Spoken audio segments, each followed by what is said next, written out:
A service of KIBMradio.com, the Internet's home for an all-old-time radio.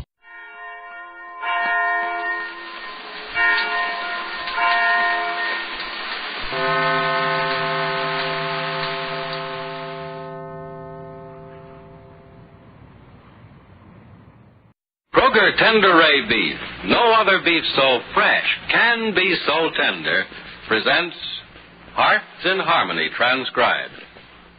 K is for Kroger, C is for cut, B is for beef. KCB means Kroger cut beef, and Kroger cut beef means more meat for your money. That's right, ladies. Kroger cut beef gives you more meat, less waste. You see, before the meat is weighed and priced, the Kroger method of cutting beef removes excess bone, excess waste, and stringy ends. Yes, that's before the meat is weighed and priced. And that's why Kroger cut beef gives you more meat for your money. It's top U.S. government grades of beef, meat that's tender, juicy, rich red, and marbled with just the right amount of flavory fat. Yes, it's a better value in top-grade beef. Now, for example, let's take a Kroger cut sirloin steak. Before the steak is weighed and priced, the Kroger method of cutting beef removes the stringy end, excess waste, and excess bone. So you get a better value because you don't pay steak price for stringy meat, excess bone, or waste. But whether you buy a steak or roast, you receive more meat, less waste. That's at your Kroger store. Visit your neighborhood Kroger store soon. Make it a rule to buy Kroger cut beef and get more meat for your money. And now, Hearts in Harmony. They had to call the Rossville police to find little Julie Martin when she disappeared yesterday, and the police found her hiding in the broom closet in the pantry. When a frantic Penny Gibbs asked the child why she'd been hiding when she knew people were looking for her, Julie said, I want my mommy, Aunt Penny. I want my mommy. It's the next morning now, and Penny is at the church talking to the Reverend Dr. Wesley Judson. Penny says, Dr. Judson, I know that my job here is to help you with the problems of others, but something's come up at the house that I just have to talk over with you. Well, Miss Gibbs, to quote from Matthew 7, verse 3, and why beholdest thou the mote that is in thy brother's eye, but considereth not the beam that is in thine own eye? What seems to be the trouble? It's little Julie Martin. I don't think you've met her. No, I don't think I have. Well, she's the daughter of a friend of mine. She's not quite 6. I mean Julie, not my friend. I gathered as much. Oh, it's silly. I mean, I think I had to explain it anyhow. Julie's staying with us, has been for several months. Well, where's her mother? I don't know. When she left, she said she was coming back for Julie in a few days, but I haven't heard from her since. That's odd. Not even a word? No, not a word. That's strange. It sounds as if your friend had deserted her child. I suppose it appears that way on the surface, but when Peg left, I believe she had every intention of coming back for Julie. Something must have happened. Yes, I think that's obvious. But somehow, some way, she should have sent word to you. Peg was in a very unhappy mental state when she left Dr. Judson, upset about a lot of things. They aren't important to this particular case. Well, what is this particular case? That Julie is beginning to show signs that she needs her mother desperately. Well, what about the girl's father? Can't he find his wife? Julie's father's dead. Oh, I see. It's more than that, Dr. Judson. Julie never knew her father. He left Peg shortly after she was born. So the poor child is known as a mother. And now the mother is lost to it, too. When did you discover this loss was having all these ill effects on the little girl? Yesterday. She was playing in the yard just before lunch. Uh-huh. When we went out to call her, she wasn't there. Her dolls were there, though she'd been playing with them a moment or two ago, but Johnny Keith and I phoned all over the neighborhood, and Freddie Lang drove down one street after another. We couldn't find her anywhere, so finally we called the police. But she was found, of course. Oh, yes. But you'll never guess where. Where? Hiding in the broom closet in the pantry. Where she could hear you calling her? She heard us calling her, and she knew we were frantic because of her, but she stayed in the closet for almost 2 hours. That's very strange. Unless she's a contrary child. Oh, no, she isn't. She's never done anything like that before. She's always minded us. Dr. Judson, her reason for hiding was pathetic. Oh? She did it because she misses her mother. Yes, I guessed as much. It makes you wonder what to do, doesn't it? I have no idea what to do. If I thought I could find Peg, I'd try, but I know I can't. Dr. Judson, I'd like to see Julie happy, but I'm afraid she'll be hiding in dark closets all the time. Yes, it does seem hopeless since you can't find your friend. Because this little girl won't be completely happy until she's with her mother again. How much do you know about children, Miss Gibbs? Not too much. Well, I can't set myself up as an authority on children either. But I do know enough about little people to guess some of their ills and recommend a cure. Children are like adults, Miss Gibbs. Just smaller versions, that's all. Their thoughts can go surprisingly deep sometimes, especially when they're alone. And I imagine little Julie has been alone most of her life. Yes, she has. There aren't any children her age in our neighborhood. She does play by herself most of the time. Her mother, then, has been her most constant companion. No, she hasn't. Well, that's surprising. She hid in that closet because of her feelings for her mother. Oh, yes, that's true, but from the time Julie was 6 months old, her mother had to work, and Julie lived with her grandmother in New York. Oh, the child has a grandmother. Well, she doesn't seem to miss her grandmother, Dr. Judson. It's her mother she keeps asking for. Well, this attachment between mother and daughter is instinctive and automatic, Miss Gibbs. But if the mother can't be found, well, there's only one thing to do. Try and make her forget her mother, I suppose. That'll be wrong, if not impossible. No, the next best thing is to return the child to her grandmother. After all, she's been a mother to her all these years. Yes, but I'm afraid that won't solve the problem or make her any happier. Look, Dr. Judson, we're also attached to her here. She's actually become part of the family. Beauty must always supersede sentiment, Miss Gibbs. And your duty to this child is not to take her in as one of your own, but to return her to her rightful family.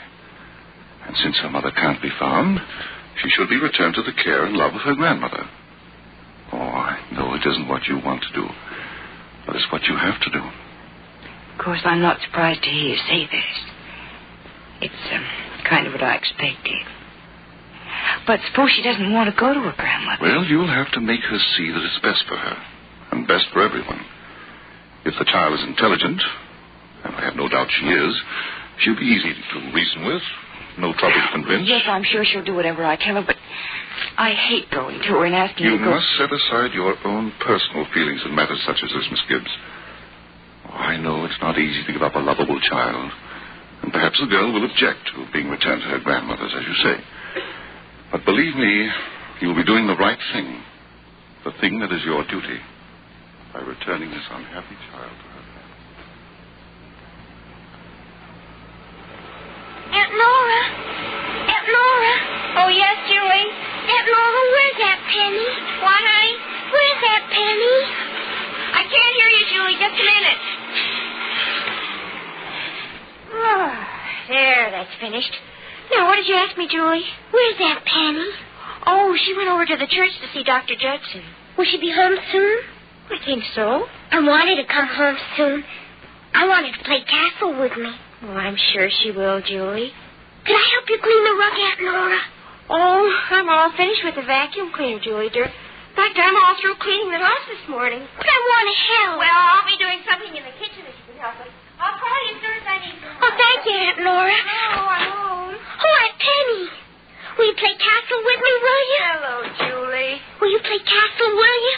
I've been waiting for you all morning. Will you? Oh, in a little while, Julie. Why don't you start and I'll join you in a bit. Now, that's playing by my own self, and I'm tired of playing by my own self. Well, darling, Please, Aunt Penny, will you? Oh, Julie. Look, honey, come over here and sit down beside me. I'd like to talk to you for a minute. Please don't scold me for yesterday, Aunt Penny. I'll never hide in the closet again. Honest, I won't. Ever again. I'm not going to scold you, darling. And I know you won't do it again. Come on, Julie. Sit down. I want to ask you something. All right. Then can we play castle, can we? Yes, if you like. Julie, you'd like to see your mother, wouldn't you? Oh, yes, Aunt Penny. Is she coming to get me? No, darling, I wish you were, but we can't find her. But you will find her, won't you? Won't you, Aunt Penny? I wish I could promise that, Julie, but I can't. It may be a long time before we see her again. I'll wait. Julie, I can't ask you to wait. It isn't fair to you. But I like to wait, Aunt Penny. I like it here. It's fun. I like the yard and everything. And Uncle Freddie says he'll take me to the farm to see the pigs and chickens and everything lots of times. Yes, but, darling, don't you think maybe it might be better if you waited for your mother at your grandmother's? Grandma? I think that'd be the best place to wait for her. We'll take you to your grandmother's tomorrow. Do I have to go, Aunt Penny? I think it's best, darling. You will go like a nice little girl, won't you, Julie? Yes, Aunt Penny. That's the good girl. All right, now you go out and play castle, and I'll join you in a few minutes. I'd like to see Nora about a few things, please. I think it's just awful to have to give up Julie. I don't like to see her go either, Nora, but Dr. Justin's right. It's our duty to give Julie back to her family. Yeah. And since we can't find Peg, the next best thing is to take her back to the grandmother. Oh, the house is going to seem so empty without her. Yeah. Well, we have Valerie. Pretty soon she'll be running around and chattering. We'll probably have our hands full enough with just one child in the house. Oh, I wouldn't care if we had a dozen here. Oh, crickets have almost burned the potato patties. Get that up. Oh. Have you spoken to Julie yet? Yes, I just told her. What did she say? Nothing.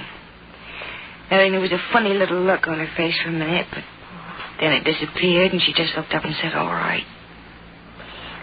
Miss Gibbs, she wasn't happy with her grandmother. I told Dr. Judson that, Nora, but he said that Julie doesn't belong to us, and she's unhappy here without her mother. But how will she be any happier with her grandmother if she doesn't have her mother?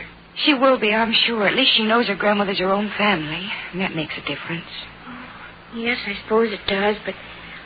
Oh, crickets, Miss Gibbs, if there were just some way we could... Aunt Penny! Yes, Julie. Oh, Miss Gibbs, she's crying. Oh, Julie, darling, what's the matter? Aunt Penny, please. Please don't send me back to Grandma. Please don't send me back. Julie, You mustn't cry. Your grandmother's going to be awfully happy to see you. I don't want to go. I don't want to go. Don't make me, Aunt Penny. Aunt Nora, don't let her make me go. Oh, darling, you'll be happy with your grandmother's. No.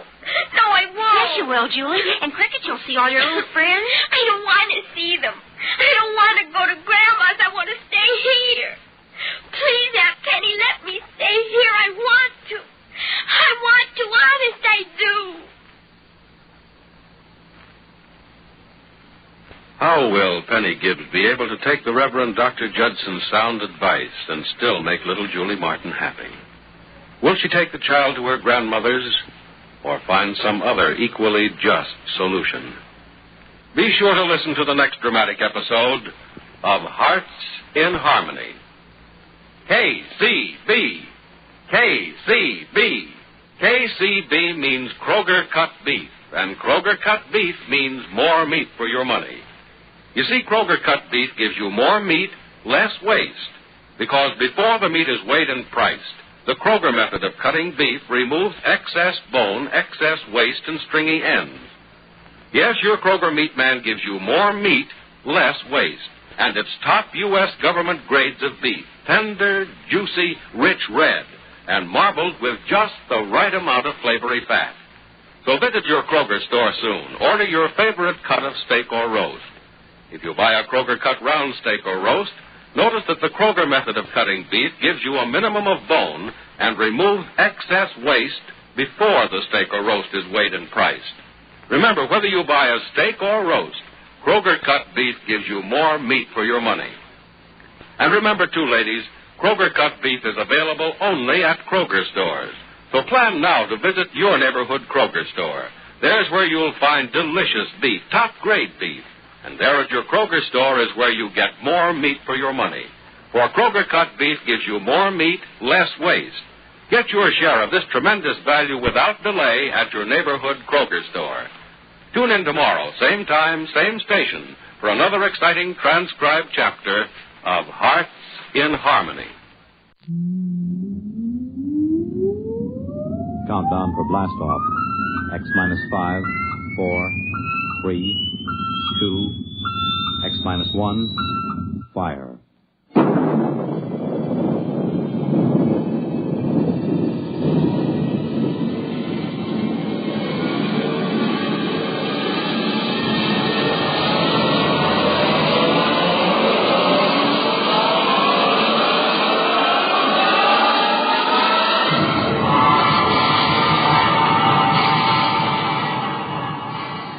From the far horizons of the unknown come tales of new dimensions in time and space. These are stories of the future, adventures in which you'll live in 1,000,000 could-be years on 1,000 maybe worlds. The National Broadcasting Company, in cooperation with Galaxy Science Fiction Magazine, presents X minus 1.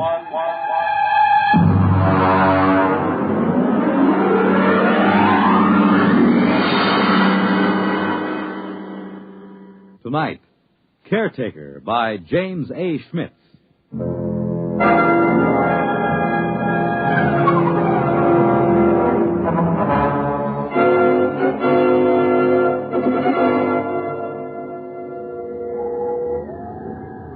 Commander Lowndes?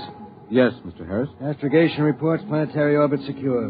What vector, Mr. Harris? Approximately 1,000 miles above subject planet 3785. Well, we'll have to give it a name soon, Harris. Yes, sir. Engineering secured. Damage control parties working on the hull. Very well. Has Martyr touched down in the scout ship? Yes, sir. We have him on the tight beam. Give him to me on my screen. Yes, sir. Sparkman, put Martyr on the command screen. Exploration ship Titan calling ship 375. Come in. Scout 375 reporting. What's it like down there, Martyr? It's not much different from the scan report, sir. I'm at the head of a valley. It's green and it's scarlet. It's all swampy. And there's a big river threading through it. Harris, get me a pinpoint on Martyr's location. Aye, sir. There are mountains beyond. I can see Holman's house from here. Looks like a Swiss chalet standing over the lake. Have you made contact? Yes, sir. Boyce is over there now. How is he? Well, it's hard to say. Tell him we're recording the planet officially as Holman's planet. That might please him. No, I don't think so, sir. What? Boyce suggested that during our first visit with Holman today, he wants us to record it instead as, I'll spell it. Cresgyth, Cresgyth. What's that, local? Well, that's his phonetic interpretation of the name the people here use. Fair enough, if that's how he wants it. Anything to add on your present report? No, sir. I'll call you back after we've met his woman. His wife? Yes. I'm glad it was you and Boyce who found Holman. You're reliable men, you in particular. Martyr, I don't need to emphasize that Holman's discovery of what appears to be the first genuine human race ever encountered outside of Earth is of primary importance. Yes, sir. Boyce might be inclined to hurry through the diplomatic overtures. You'll be careful about that part of it, Martha. Yes, very careful, sir. On the 2 continents we've scanned before, we've found no traces of human inhabitants, present or past. Yes, I know, sir, but Holman's... It's possible Holman's acquaintances are the sole survivors of humanity here. If we frighten the tribe into hiding, there may never be another contact. Yes, I understand, sir. Fine. Now then, what about these other creatures? What did Holman have to say about them? Well, in the 20 years he's been marooned in this valley, he's had only 3 or 4 actual encounters with them, sir. Rather violent encounters on his side. Apparently they learned to avoid him after that. They're called Zares. He seems to have an almost psychopathic hatred for them. That's not very surprising. We pulled up a scout drag a little while ago, bagged a couple of specimens. The description checks with Holman's description of the Zares, the worm-like, slimy, blue body with a set of arms, legs, and head. Out of the water, they seem to wear some kind of clothes, presumably to conserve body moisture. Yes, that's what he said. All right now, Martyr. I want you to continue according to the plan. And remember, be careful of Holman. He's been alone on this planet for 22 years. He deserves a lot from us. Yes, sir. But he hasn't been alone. He has his wife.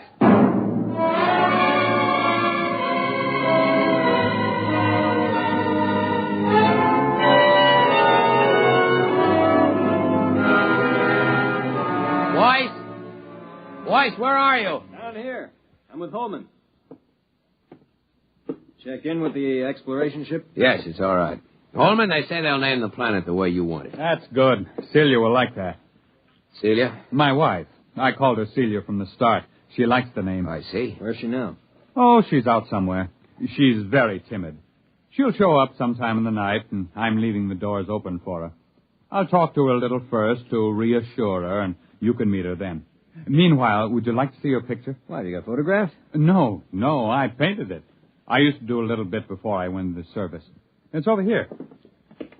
I've done about 50 or so paintings over the years. I paint a lot of them over, you know. Here. I grind my own pigments and cut brushes from the swamp grass. I'd give my arm for a good camel's hair brush. Here she is. Beautiful. Real good looking. Of course, it isn't an exact likeness. I tried to capture the spirit. I think I got it pretty good. Well, there's something about that picture sort of... Never mind, boys. Boyce doesn't know much about art. Yeah, but I know what I like. I like a good-looking woman. You're a lucky man, Holman. You wanted to see the Deepwater well. It's right through here. Actually, it's just an opening through the concrete to the river that runs below. It's as pure as anything you could wish. If they want to refresh the water tanks at the ship... Yes, I'll take it up with the captain. We'll be staying a week or more. We're to follow your judgment in every way in establishing contact with the Crescithians. Good. We can't do anything till Celia comes in, and we'll have to be very tactful then. But I'm sure it won't take a week. Well, what makes him so shy of us? Oh, it's not you, it's me. Or it's an impression I gave him of the Earth kind of human beings. Come on upstairs and I'll tell you.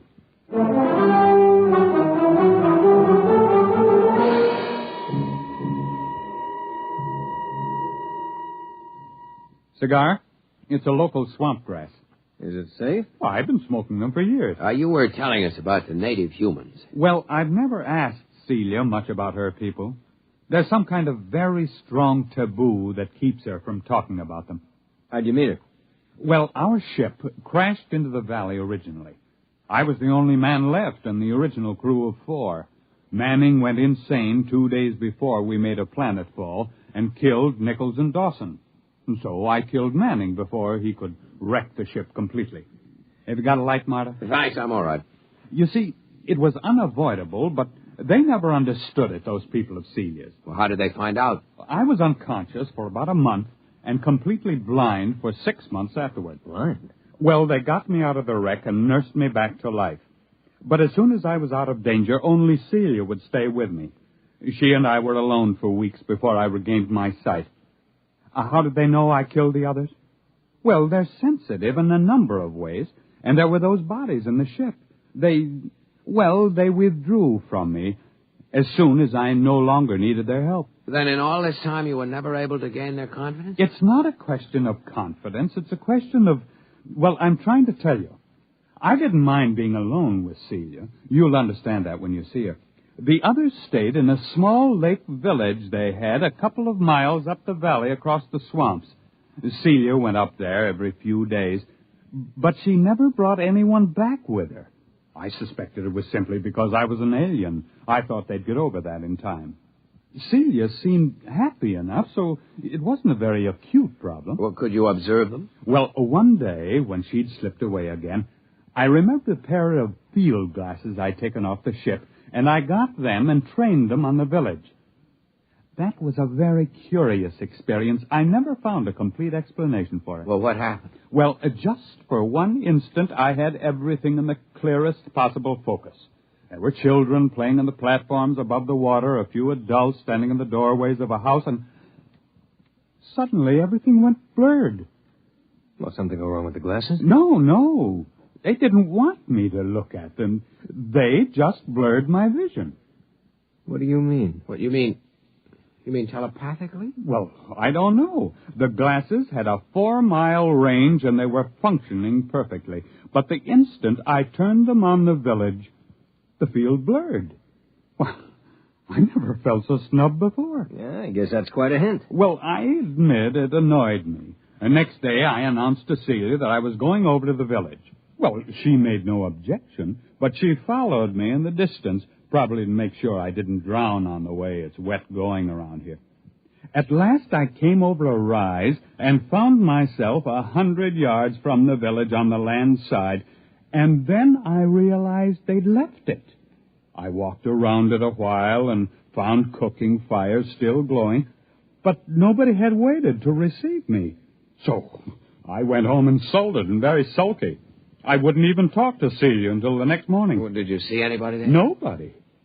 Well, I settled down and built a house for the two of us, and that took up all my time for several months. I couldn't ignore them. There was something so curiously happy and peaceful about them, even though they gave me the cold shoulder. From the one look I had of them, it showed me that they were the most beautiful people I'd ever seen. Well, you've seen the picture. It doesn't do her justice. Boy, she must be something. One day, when Celia was gone, I made another trip to the village, and the same thing happened. Well, did you make any attempt to explore further? Oh, yes. I got the little lifeboat flyer repaired enough to get it off the ground and set it down again. I had enough fuel for one 24-hour trip. I flew down the valley for almost 50 miles before I came across the first colony of the other ones, the Zares. Is that what the people here call them? No, Zare, that's the word for snake. I named them that. Did they live in caves? No, that's what fooled me. It was a village of houses just like the one here. I sat down on the lake and I saw them. They just stood there, very quietly watching me through the doors and windows. What made it worse somehow was that they wore clothes, but the clothes didn't cover enough. Those weaving, soft, blue, slimy bodies and those staring eyes. I backed down the ladder with my gun ready in case they rushed me, but they never moved. Did you find any more of them? There were about 8 more colonies of Zares further down the valley, but there was no trace of another tribe of humans. At the time, I didn't know just what to make of it. There was a possibility that my village represented an advanced troop of human beings into the land of snakes. But it turned out to be the other way around. It seemed to be the snakes that were pushing out the humans. So I swore to myself that as long as I lived, at least, human beings were going to hold this section of the valley undisturbed in its safety.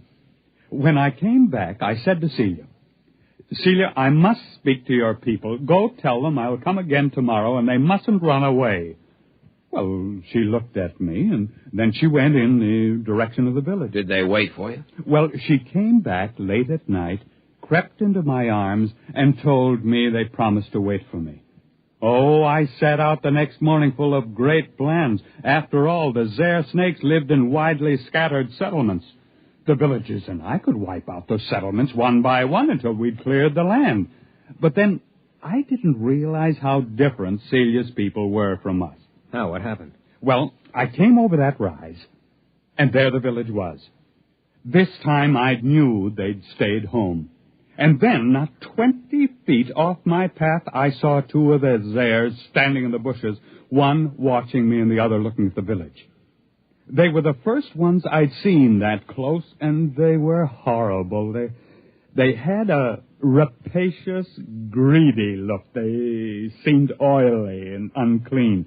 Each had a kind of tricky crossbow over his shoulder, and they couldn't be seen from the village.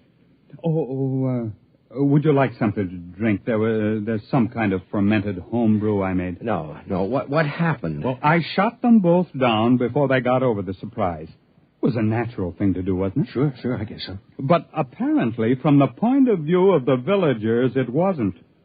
The village was empty again. When I got back home, I was actually sick with disappointment. And then I discovered Celia was gone. She stayed away 3 days. And when she came back, I never went back to the village. But I don't see why. Neither did I until it was too late. They won't kill their enemies. They're too polite for that. So their enemies are gradually squeezing them out of existence. Captain, what do you expect us to do in this situation? Kill the Zares, as many as we can find. If the human beings of this world won't defend themselves, we'll have to defend them. I can't be on guard here forever. It's up to you and the other men on the ship to do the job right. You will, won't you? You'll make a report to Commander Lowndes? We'll make our report. Oh, that's fine. Well, gentlemen, I suppose it's late now. I suppose you'll want to turn in. When will your wife get back? Well, she'll be back later. Don't worry about her.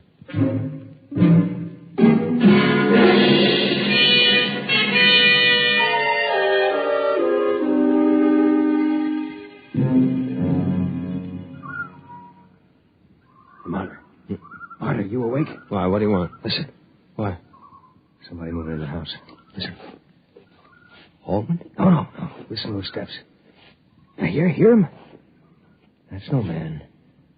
Slow, dragging. Yeah, come on. Wait a minute. Sidearms. Right there, come on. Quiet, it's coming from downstairs. Stop. Listen. Wait till I get the safety catch on. Look. No firing unless I tell you. Look, Meyer, I'll take care of myself. Maybe it's one of those airs. I'd like to get a shot at them. Come on. Downstairs, all right. There's light. What's that? A missile gun. Holman had a number of obsolete weapons down there. Hurry up. Look out, there goes the light. I've got my torch. It came from the well room. Oh, it's the door. Stand back.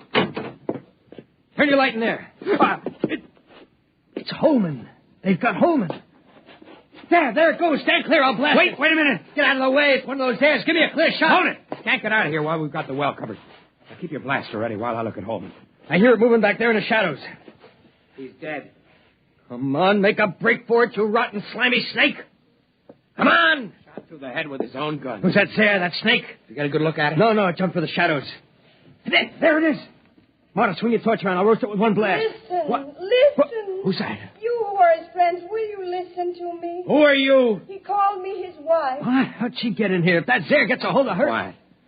Don't move. I won't. Why did you kill him? But I thought you understood. What do you mean she killed him? It was that Zare, the snake. There are medical men who'd say he'd been insane for 20 years as he counted time. They would have forced him back into sanity. I could not bear the thought he should suffer that. Suffer what? Are you all fools? He was a fool, though I loved him. He could not see beyond the shape of things. So here among us, he saw shapes he could bear to see. And those moments when sanity came to him and he saw what was really there, then he killed. Are you all like that? What's she talking about? Is the snake there with her? Go upstairs, boys. Wait for me outside. You're going to kill that snake? Yes, I'll kill the snake. All right, take my blast now. Be careful. Get between the eyes, Marta. Roast that Zare to a crisp. Go on outside. Are you still there? Yes. Is there any way you can get out? I can leave by the river that flows under the well if you do not shoot at me. I won't shoot at you. May I take his body? Yes. And you will all leave with your ship? I loved him, although my people thought it strange, almost beyond their tolerance. They are foolish, too, yet not as foolish as you are. They saw what was in his mind, and not beyond that. And so they were afraid of him.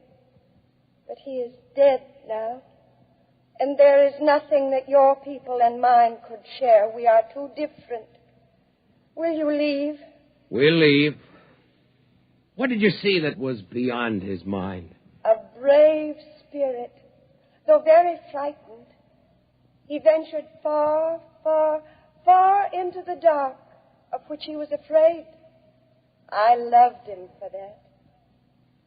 I am coming now. I think you had better look away.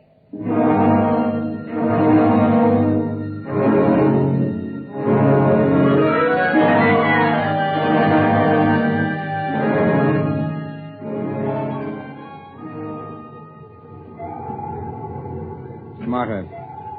Yes, sir. I've just been down to sick bay. Boyce is all right. He's in shock. Well, I gave him a shot of sedative on my way up here.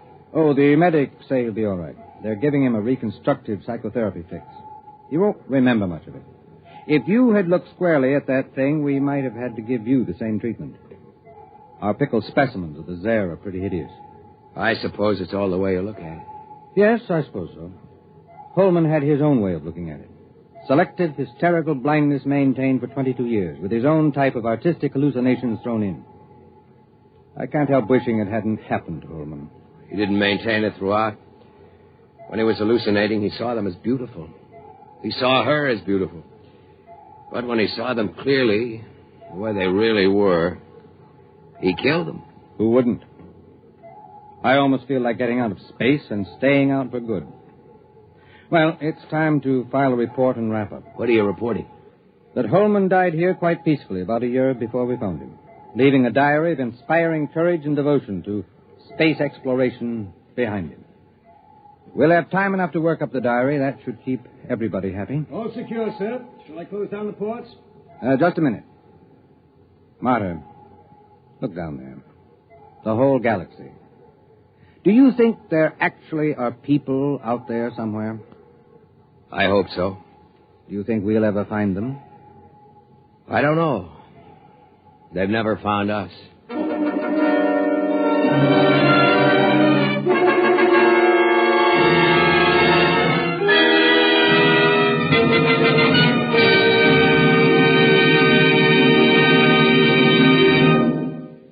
You have just heard X-1, presented by the National Broadcasting Company in cooperation with Galaxy Science Fiction Magazine, which this month features Survival Type by J.F. Bone.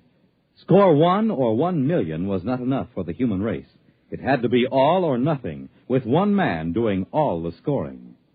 Galaxy Magazine, on your newsstand today. Tonight, X-1 has brought you Caretaker, a story from the pages of Galaxy written by James A. Schmitz and adapted for radio by Ernest Kenoy. Featured in the cast were Ted Osborne, Bill Lifton, Mason Adams, Raymond Edward Johnson, and Betty Kane. This is Fred Collins. X-1 was directed by Daniel Sutter and is an NBC Radio Network production.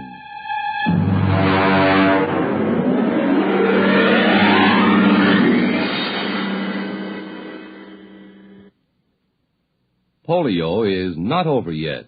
A total of $46,900,000 is needed to continue the fight against this crippling disease. Thousands of polio victims are depending on you. Help finish the polio fight. Join the 1957 March of Dimes. The World on a New Hotline. Listen for news on the hour and the exciting hotline service all day, every day on most of these stations.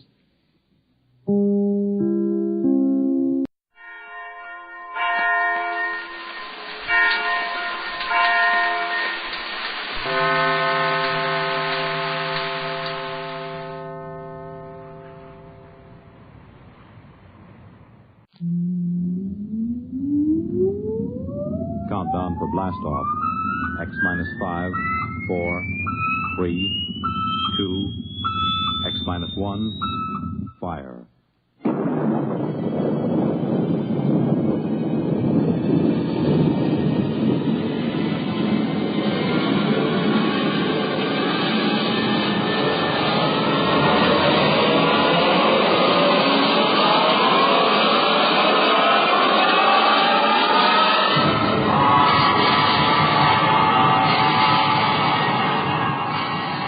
From the far horizons of the unknown come tales of new dimensions in time and space.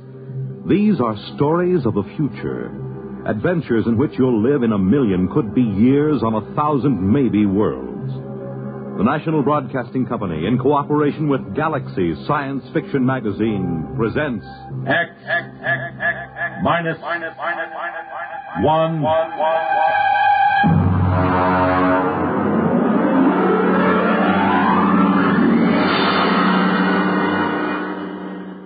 Tonight, the time, 150 years from now. The place, a luxury spaceship en route to Venus. The story, Venus is a Man's World, by William Tenn.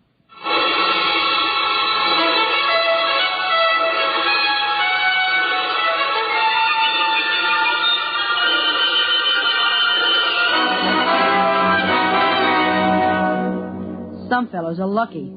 They have brothers, but not me. I have nothing but sisters. 2 of them, Carrie and Evelyn.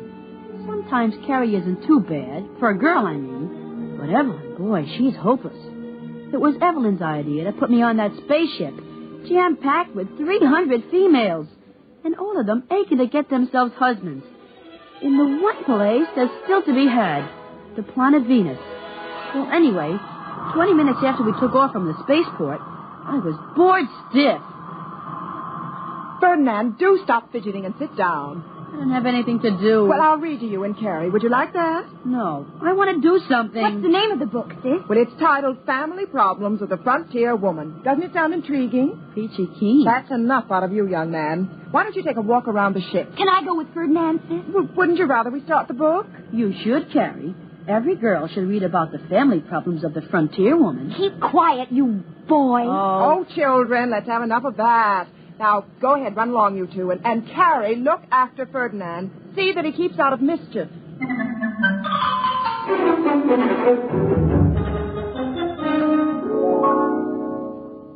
Gee, this is one big ship, isn't it? Uh-huh. I sort of wish we were on a cargo ship instead of this liner. Why? This is super.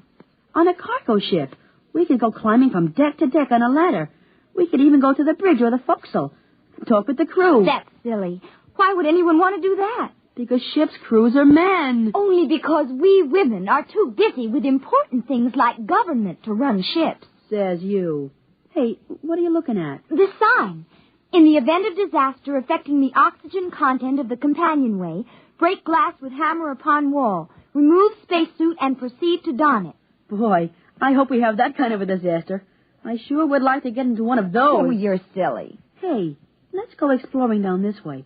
I see some portholes. And I see a sign that says, notice, passengers are not permitted past this point. Come on, there's no one around. And besides, I'm not really a passenger. Ferdinand, you say you're not really a passenger. Well, what do you mean? You have to be a citizen of a planet in order to get a passport, right? I'm not sure. Well, I'm telling you. Ever since they passed that Maley Suffrage Act, only women can be Earth citizens. You and Evelyn are passengers, all right. But me, I'm just a male dependent. So when a sign says, off limits for passengers, doesn't mean me. I'm not a passenger, see? Keep away from that door, Ferdinand. Can't you see the sign? You and your old sign. Ferdinand, let's go back to the cabin. I want to see what's behind this door. If you don't come back with me this very minute, I'll tell Evelyn. So what? Hey, this looks like a sonic lock. I wonder if it works by knock or voice. Ferdinand, I'm going. Say, I remember one voice key. I wonder if it'll work. 2023, open sesame. Ferdinand!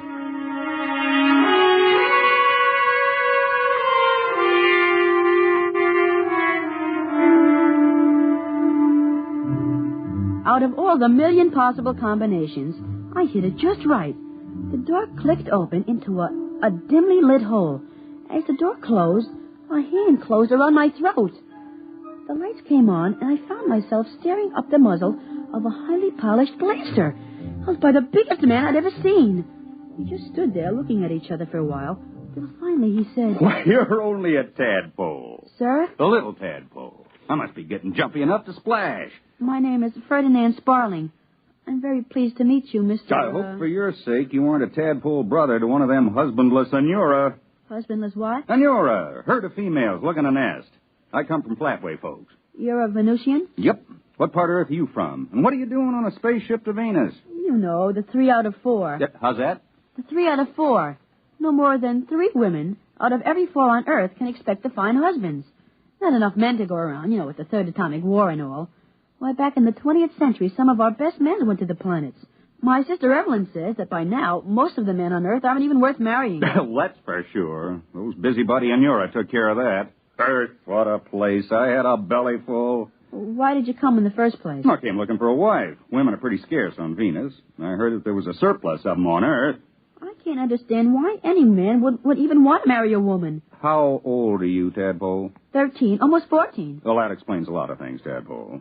It doesn't explain why you're heading back to Venus. Because I was in trouble the minute I landed on that woman's world. I didn't know I had to register at a government-operated hotel for transient males.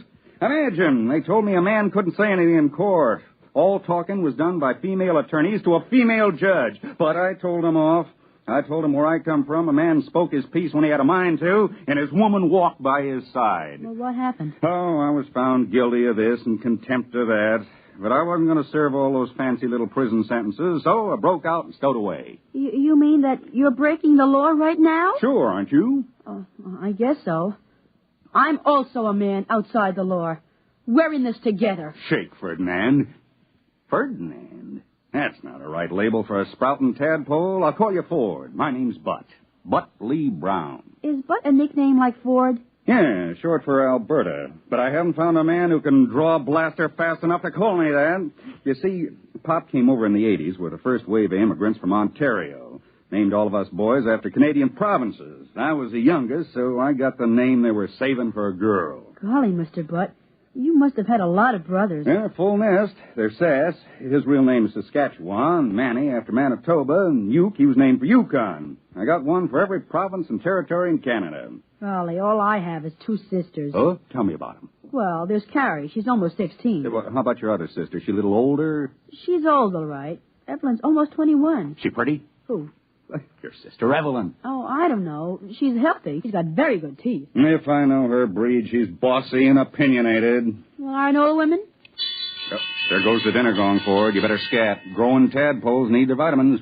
Could I bring you some chow? I could stuff it in my pocket and sneak it back here. No, thanks. I've stashed away enough provisions. I got plenty of kelp and Venusian mud grapes to last the trip. Oh, you better shove off, Ford. They'll start looking for you. Guess I had better. Well, I'll see you right after dinner, Mr. Butt. Just plain butt to you, Ford. Oh, okay. I'll be seeing you. 2023. Open sesame.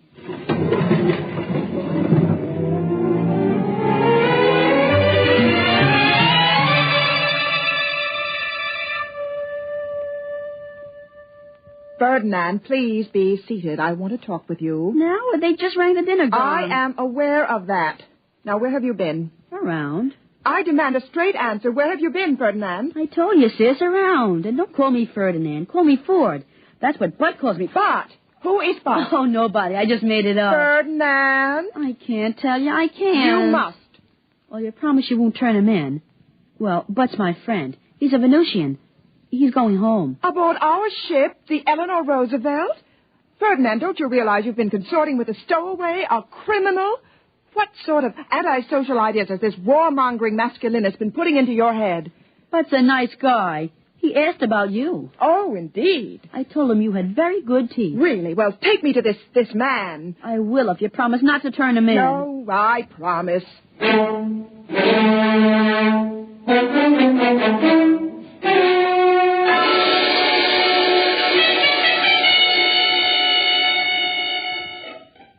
He's in there. The door has a sonic lock. I know the combination. Watch. 2023. Open sesame. Oh, it's so dark in there. But, hey, Bud, I brought along my sister Evelyn. She'd like to meet you. It's all right. Put on the lights. Oh. An honor, Miss Sparling. Please come right in. First, Mr. Bott, I want... Brown. Butley Brown. First, Mr. Brown, you realize that you are committing 2 crimes. 1, the political crime of traveling without a visa, and 2, the criminal act of stowing away without paying your fare. Golly, sis, that's no way to talk to Bud. I take it you either have no defense or care to make none. I wonder if all the Inura talk like that. And you want to foul up Venus. We haven't done so badly on Earth after the mess you men made of politics. Hear, hear. Yeah, hear, hear. Oh, you keep quiet, Ferdinand. And another point, Mr. Butley Brown.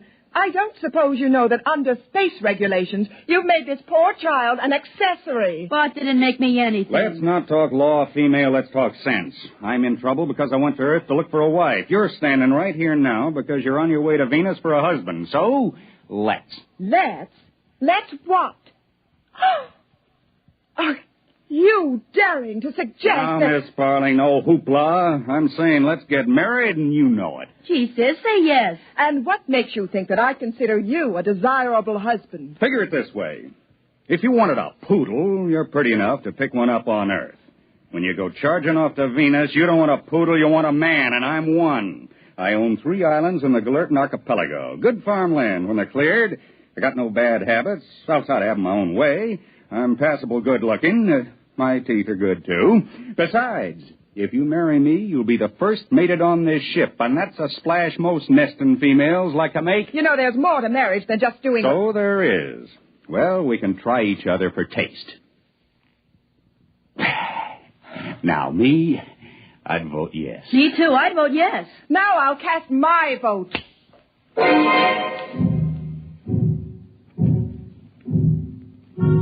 Well, you guessed it. She broke her promise.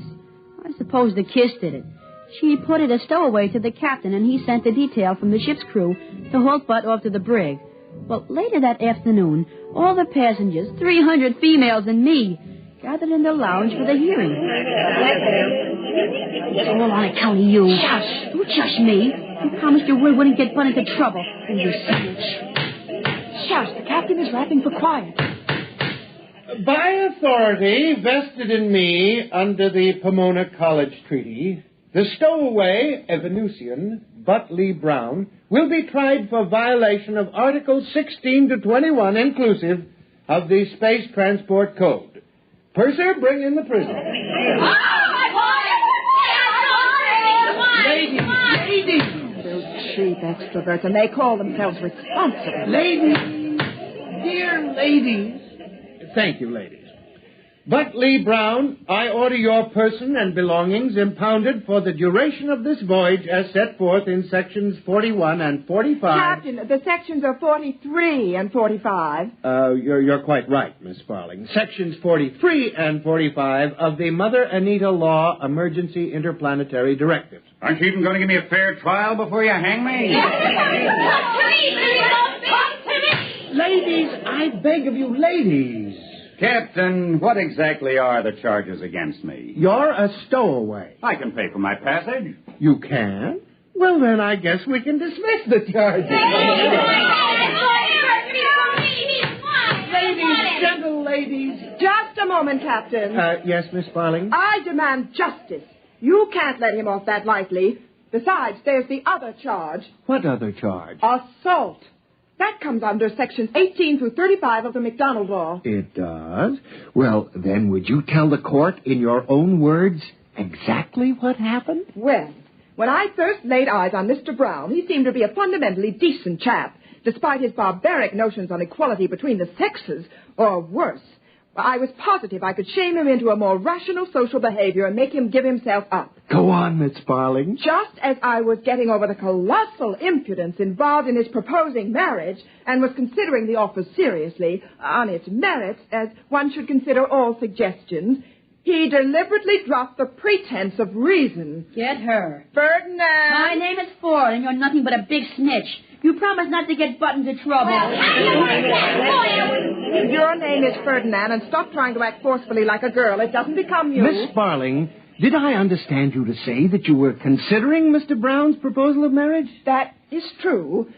I will not deny that he appealed to me. He appealed to me as most savage ancients appeal to their women, as an emotional machine. Throw the proper switches, says his theory, and the female surrenders herself ecstatically to the doubtful and bloody murk of masculine plans. I'm afraid I still don't understand. What exactly did Mr. Brown do? He kissed me. Ladies, please, ladies. Mr. Brown, do you deny kissing Miss Sparling? No, Miss Sparling. Do you deny enjoying the kiss? Your question is irrelevant and immaterial. Oh, she enjoyed it. How would you know? Well, I was right there. I could tell the way she acted. She sort of held the back of his neck, closed her eyes, and just hung on. What were you doing there? I introduced him. I met Bud first. Then I took Sis over there to meet him. I see. Ferdinand Sparling, I hereby order your detention for the duration of this voyage for aiding and abetting a stowaway as set forth in sections 41 43 and 43 and 45. And 45. And you can't arrest Ferdinand. He's only a child. You gave me your word no charges would be lodged against the boy. That was the usual promise one makes to an informer. But I made it before I knew it was Butley Brown you were talking about. I didn't want to arrest Butley Brown. You forced me. So I'm breaking my promise to you, just as I understand you broke your promise to your brother. I'm afraid both Ferdinand and Butley Brown will be picked up at New Kalamazoo Spaceport and sent terrorward for trial. But I used all our money to buy passage. I'm sorry. You'll have to return with your brother. Of course, there is a way out. There is? Well, tell me, please. Miss Sparling, if you'd marry Brown... Now, don't look at me like that. If you'd marry Brown, he would go on your passport as a dependent male member of your family. Do you think I'd marry that desperado? Why, he doesn't know enough to sit back and let a woman run things. Captain, you should be ashamed of yourself. I'll marry him! Perhaps I should be, but that's what comes of putting men in responsible positions. See here, Miss Sparling, I didn't want to arrest Brown. I'd still prefer not to. The officers and crew of my ship all go along with me. Why not? Men always think like men. They never use logic. They just rely on masculine intuition. Maybe so. This ship's crew are all residents of Earth. But our work requires us to be on Venus several times a year. We wouldn't want to cross any member of the Brown clan. They're all men of influence on the polar continent. I wouldn't doubt that for a second. If anyone gets in their way, they merely oxidize them with a blaster. Take Butt. He's a big man in his own bailiwick, the Galertan Archipelago. When he wants to put somebody in office, well, he just appoints them. Mr. Brown has that much influence, you say? Power, actually. The kind a strong man usually wields in a newly settled community. Oh, Mr. Brown, if I marry you, would you promise to see that I'm appointed resident governor of the Galertan Archipelago? No. Attaboy, Bart. Don't give in. Ferdinand, this does not concern you. Mr. Brown, I might even consider a county clerkship. Nope. Stick by your blasters, Bart. Show her you're a real man. Mr. Brown, it would seem to me that if you really want to marry this attractive young lady, a compromise could be worked out. Well, I could make her sheriff. Oh, no. Would the position of sheriff of the Galertan Archipelago be acceptable, Miss Sparling? Yes. Good. I'll marry you here and now. I want to be a bridesmaid. Always a bridesmaid. Never a bride. That's the every time. But you shouldn't have sold out. Why did you do it? You don't have to marry her for my sake. I wouldn't care what they did to me. That's all right, Tadpole. I'd do anything for my favorite brother-in-law. I'd sure like to be your brother-in-law. But gosh, you don't have to marry Sis. You can have any one of these 300 females. Why marry Sis? I'm stubborn. What I like at first, I keep on liking. What I want at first, I keep on wanting until I get it. Yeah, but making her sheriff, what's going to happen to our man's world? Don't worry none about that, Ford, my boy. Wait till after we meet and go out to my islands. She'll find herself sheriff over exactly 2 Earth males, you and me. And I got a hunch that'll keep her pretty busy, huh? How about that, huh?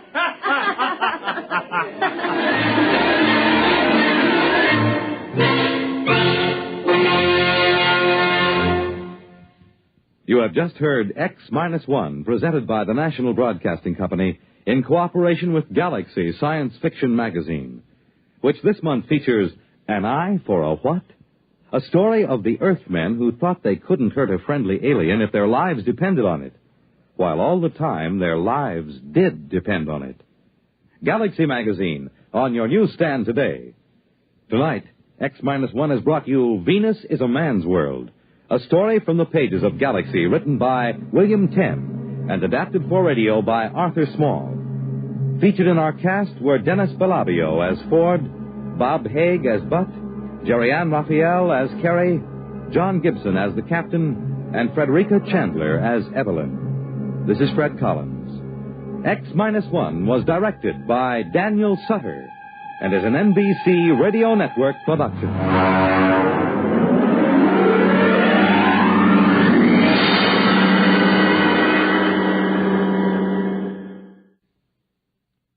Next week, X-1 presents Trap by Finn O'Donovan. Fur hunters tangle with a bottle of firewater and a new kind of trap which catches more than they bargain for. We hope you'll be listening next week at this same time. This week, the Boy Scouts are celebrating their 47th year of service to American youth. Throughout the country, there will be open houses, courts of honor, indoor and outdoor campfires, cub circuses, scout expositions, explorer events, and other special activities. This is the second year of the 4-year program, Onward for God and My Country, which was launched to help prepare America's boys to live in today's world and prepare them to carry their full share in the years ahead. It's designed to give youth an opportunity to develop physical fitness, self-reliance, a sense of personal responsibility, a spirit of helping people, a willingness to share, an understanding of our government's democratic processes, and a firm spiritual foundation. On Sunday, February 10th, churches of all faiths will observe Boy Scout Sunday, with Scouts attending services in uniform. The world on a new hotline. Listen for news on the hour and the exciting hotline service all day, every day, on most of these stations.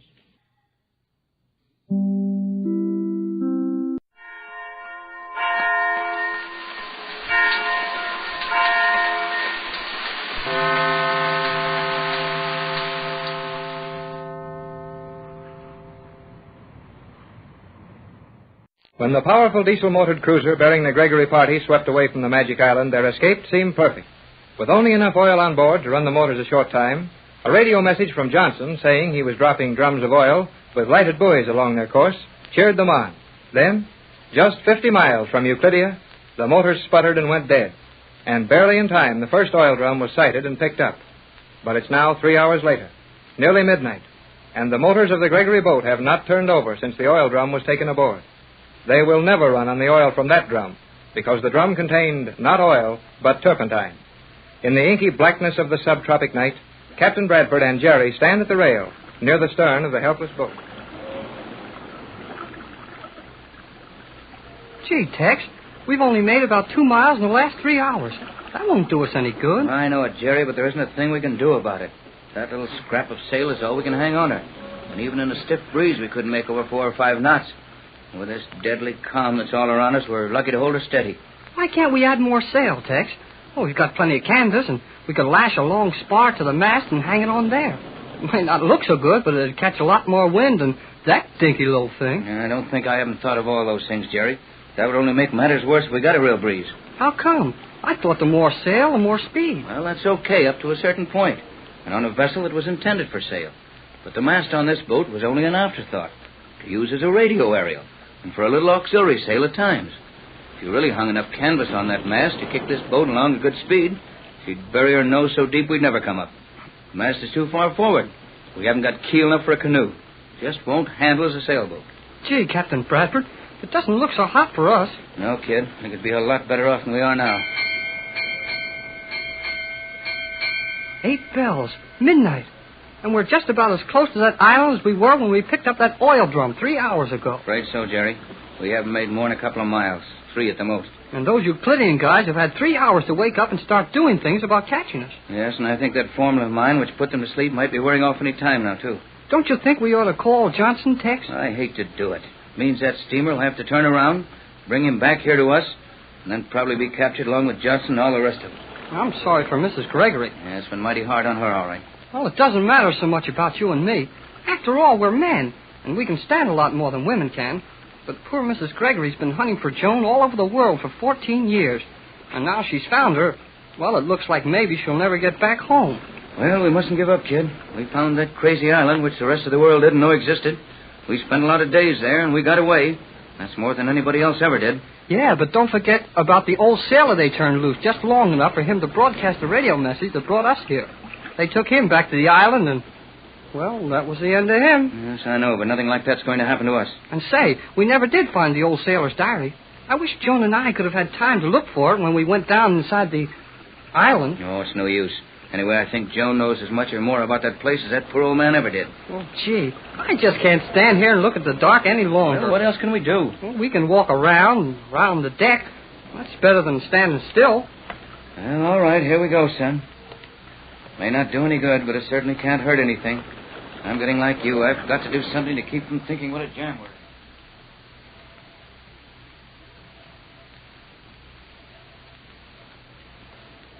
Well, I guess we might just as well stand at the rail and watch the stars again for a while. Well, I thought I couldn't stand still, and now I'm getting tired of this walking. Well, we must have gone around the deck hundreds of times, Tex. Yes, we've been on it for hours, son. I only hope Joan and her mother are getting some sleep. They put out the light in their cabin a couple of hours ago. Good thing we had those oil lights on board. Otherwise, we'd have to stay in the dark all the time to save the juice for the radio. Gee, 8 bells again. 4 o'clock in the morning. We've walked around that deck for 4 hours. Yes, but our walking was like our thinking. We didn't get anywhere. Hey, look. The light in Mrs. Gregory's cabin. Oh, we must have kept them awake walking around this deck. I'll bet they weren't any more asleep than we were. No, I expect not. It hasn't been a very restful night for anyone. Oh, Tex. Jerry. Hello? Yes, Pat? Come here, you two. Will you please? Sure. Coming right up. What's the matter, Pat? Something bothering you and Joan? Nothing more than usual, Tex. It's just this waiting. Waiting. Waiting for what? Haven't you and Joan been able to sleep at all? Why, oh, you're all dressed, Mrs. Gregory. I'll bet you didn't even try to sleep. Yes, I did, Jerry. But it wasn't any good. Is Joan dressed, too? Yes. Joan, dear. Yes, Mother? Come out on deck, dear. We may just as well talk to Tex and Jerry as to stay in there alone and worry. I think There is no value in worrying. We can do nothing but wait. Oh, golly whiskers. What can we do but worry while we're waiting? I haven't been able to think of anything sensible to do. I guess none of us have been any too bright about that. It'll soon be daylight. We may be able to hail a passing ship then. And the Euclideans will surely be fully recovered from the effects of your gas, Captain, and they will be out here after us. Well, we'd be just as well off on that crazy island as we are out here drifting around in the Pacific Ocean.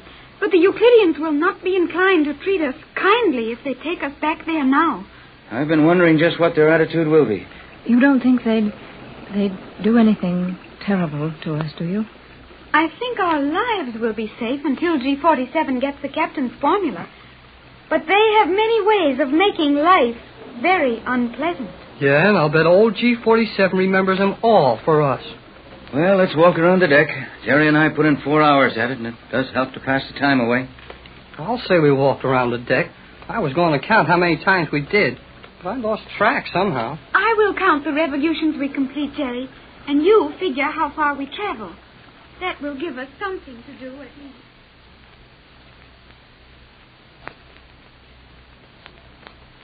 Gee, I'm all in. I, too, am very tired. How about you, Pat? I think this is as far as I care to go. It's broad daylight now, and we've seen nothing but water. And then more water. Oh, let's go in the cabin and sit down a while. Might as well, I guess. 8 bells. 8 o'clock in the morning. And we are very little farther from the island than we were at 9 o'clock last night. How far has that sail actually carried us, Tex? Oh, maybe 20, 25 miles in the 11 hours. Oh, golly. We might as well be standing still. Well, let's go in the cabin. Ought to be a little juice left in the batteries. I'm afraid the time has come for that last message to Johnson. Go on in, everybody. Well, I'll find the oil lamp and light it. I'll lie down and let you do the work, Tex. Go ahead, Pat. Never mind the light, Jerry. We'll leave this door open. The daylight is good enough. We may even need the little bit of oil in the lamps pretty badly before we get out of this. Okay, Tex. I will just sit here on the couch with Mother. My feet do not feel very comfortable. I wouldn't think so. Now, you three keep quiet, as I'll likely get a mighty weak signal out of this thing if I get any at all. Gee, there's not much juice there. The tubes aren't even getting hot. Going to be awful slow work if we ever get them hot. You're going to tell Johnson our position is hopeless, aren't you, Tex? And see if he can't turn that boat around and come after us. Well, I hate to do it, Pat, but we don't seem to have any choice. Quiet now, I'm going to try it. J24Y to J12C. Hello, J12C. Bradford to Johnson. Hello? Hello, Johnson. QSN? Johnson. QSN. Bradford. I don't think you're getting out far enough, Tex. Fred, you're right, kid. We'll just leave it open a minute and see if we can pick up anything before the batteries die entirely out. I am very much afraid, Captain Bradford, that the Euclideans will have their radios operating by this time, and your message will be picked up. Tex knows that, dear. But it doesn't matter now. We're almost sure to get caught after all these hours. And if we can get one last message to Johnson, it will give us a thread of hope at least. Hey, listen, everybody. What is it, kid? I mean, quiet. Listen for something. Yes, I hear it. It sounds like an airplane. But where would an airplane come from? From Euclidia, Jerry. Quiet, everybody. Yep, that's it, all right. Well, we did our best. But, Tex, there may be some hope.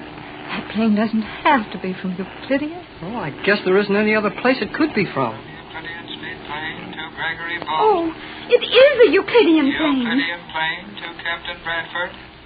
Hello, Bradford. Waiting. Will you answer him, Tex? Yes, I'd better. Yeah, he might drop a bomb on us if you don't. Bradford to plane. Go ahead. You will drop your sail. Stand by. Lay to for submarine. Drop your bow anchor. You will be towed to Euclidia. Lay to and stand by for boarding. We'll drop sail. It is well. That is all. Remember that resistance on your part can mean but one thing. That is all. Hey, I'm going out and get a look at that plane. No, kid, you stay here. Pat, you and Joan run and tell the skipper and McLeod to take off the canvas and drop the bow anchor. We will do it at once, Captain. What are you and Jerry going to do, Tex? I've just got an idea. Now, don't worry. We won't do anything foolish. Now, run along and tell the skipper. We'll hurry, Tex. Now, what do you want me to do? Nothing, kid. I just wanted to get Pat and Joan out of here a minute while I tell you something that may prove mighty dangerous to you. But I've got an idea that when we land on the Magic Island this time, we're really going to be prisoners. We may be separated. So there's a few things you'll have to know. Okay, I'm ready. What are they? There goes the anchor. I wonder how long it'll be before that sub picks us up. Commander S1 to Captain Bradford. S1 to the Gregory boat. Gee, Tex, it's the same girl, Commander, who helped us escape. Yeah, but she can't do us any good now. Captain Bradford, you will answer at once. I can hear your open beam. Bradford to Commander S1. So we meet again. The bow anchor is out for you. Sail being taken down. That all? That is all. You were wise to follow instructions. Captain, have you a landing stage aboard? I have. On the port side. You will make it ready at once. I will personally board you. That is all. Gee, Tex, the Commander's coming aboard herself. Yeah, she's going to make sure we don't try any tricks. No, Tex, she's coming aboard so she can get a chance to talk to us before we get back to the island. She's going to help us out. I'm afraid not, Jerry. When we get back to Euclid this time, we're done for. Don't you believe it. That girl's on our side. You'll see when she gets here. It was easy enough for the Gregory party to find the magic island of Euclidia, but it seems impossible for them to leave it. When Jerry and Joan rendered most of the equipment on the island useless, and the chemical formula of Captain Bradford's put many of the Euclidians to sleep, the Gregory boat left the island in safety. However, they ran out of fuel oil after an hour's run, and a drum of oil left floating on their course proved to be not oil but turpentine. So the helpless boat heaves to and is standing by now to be boarded and towed back to Euclidia by a submarine. Jerry and Joan, Mrs. Gregory, and Captain Bradford stand at the rail, waiting for the submarine.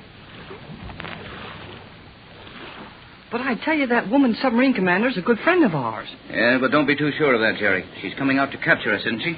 That is something she cannot refuse to do, Captain Bradford. Her safety and any value she might have as a friend lie in the fact that the Euclidians do not suspect her. I think that's reasonable enough, Tex. Well, I'm not so sure, Pat. Well, we haven't any choice. We're going to be towed back to G47 and his mad colony, and I, for one, have no interest in the person who takes us back. Oh, you mustn't feel so hopeless, Mrs. Gregory. Why, that girl let the gas in the chemical laboratory put her to sleep just so she could help us before. Maybe she'll find some way to help us again. You are right, Jerry. Commander S1 will aid us again if the opportunity presents itself.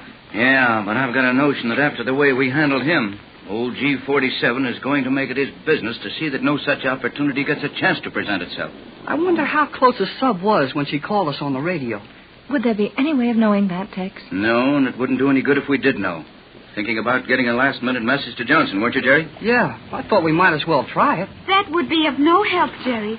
Johnson is too far away to come to our assistance now. Yeah, not only that, but the batteries are so weak the set probably won't work more than a few miles. Johnson might be trying to call us, though. Don't you think one of us should stay in the cabin with the radio? Well, I'll go in if you want me to, sir. And I will go with you, Jerry. Okay, Joan, come on. Hold it a minute. Yeah? You and I'll stay here by this landing stage, kid. Let Joan and her mother go in the cabin and listen to the set. They can watch the sub through the porthole. It might be just as well for our party to be split up at this time. Tex, what do you expect? Oh, anything from these crazy Euclideans. But it's just possible Jerry and I might see something to be done. I think that is well, Mother. We will go. You must be diplomatic, Jerry, and do nothing to irritate the commander. You'll be careful, won't you, Tex? Why, sure, honey. Don't worry. Go with Joan. Hey, what do you think we can do when the submarine gets ready to board us? Nothing, son. Not a thing. I'm not sure what kind of treatment to expect from the crew of the submarine. And if anything not so good happens, just as well to have Joan and Pat out of the way. Now, look, Tex. I know that girl's on our side, and there's no use worrying about it. She runs that boat all alone with a one-man crew, and he'll have to stay with the boat. So she'll come aboard here alone, and she won't do anything to hurt us. You mean she did run the boat alone when you and Joan rode in the submarine with her? But G47 and his scientists will be plenty sore now. There may be a half a dozen up on that boat. Oh, what could they do to us? They could decide that it was just a waste of time to tow this boat back to the Magic Island. You mean they'd sink the boat? Yeah, and they'd forget to take us off of it before they sunk it. Gee whiz. But your formula, Tex. They can't do anything to you until they get the formula. I'm not entirely sure they haven't got it. Oh, they couldn't have it. We know Johnson got the message off the pigeons we sent, and that's... Hey, the boat's rocking a whole lot more. Yes, I think your girlfriend and her submarine are playing around under us here somewhere now.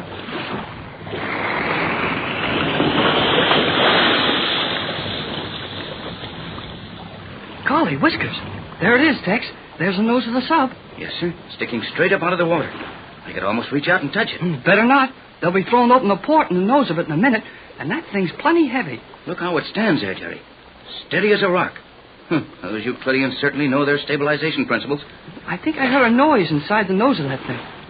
They must be ready to open it.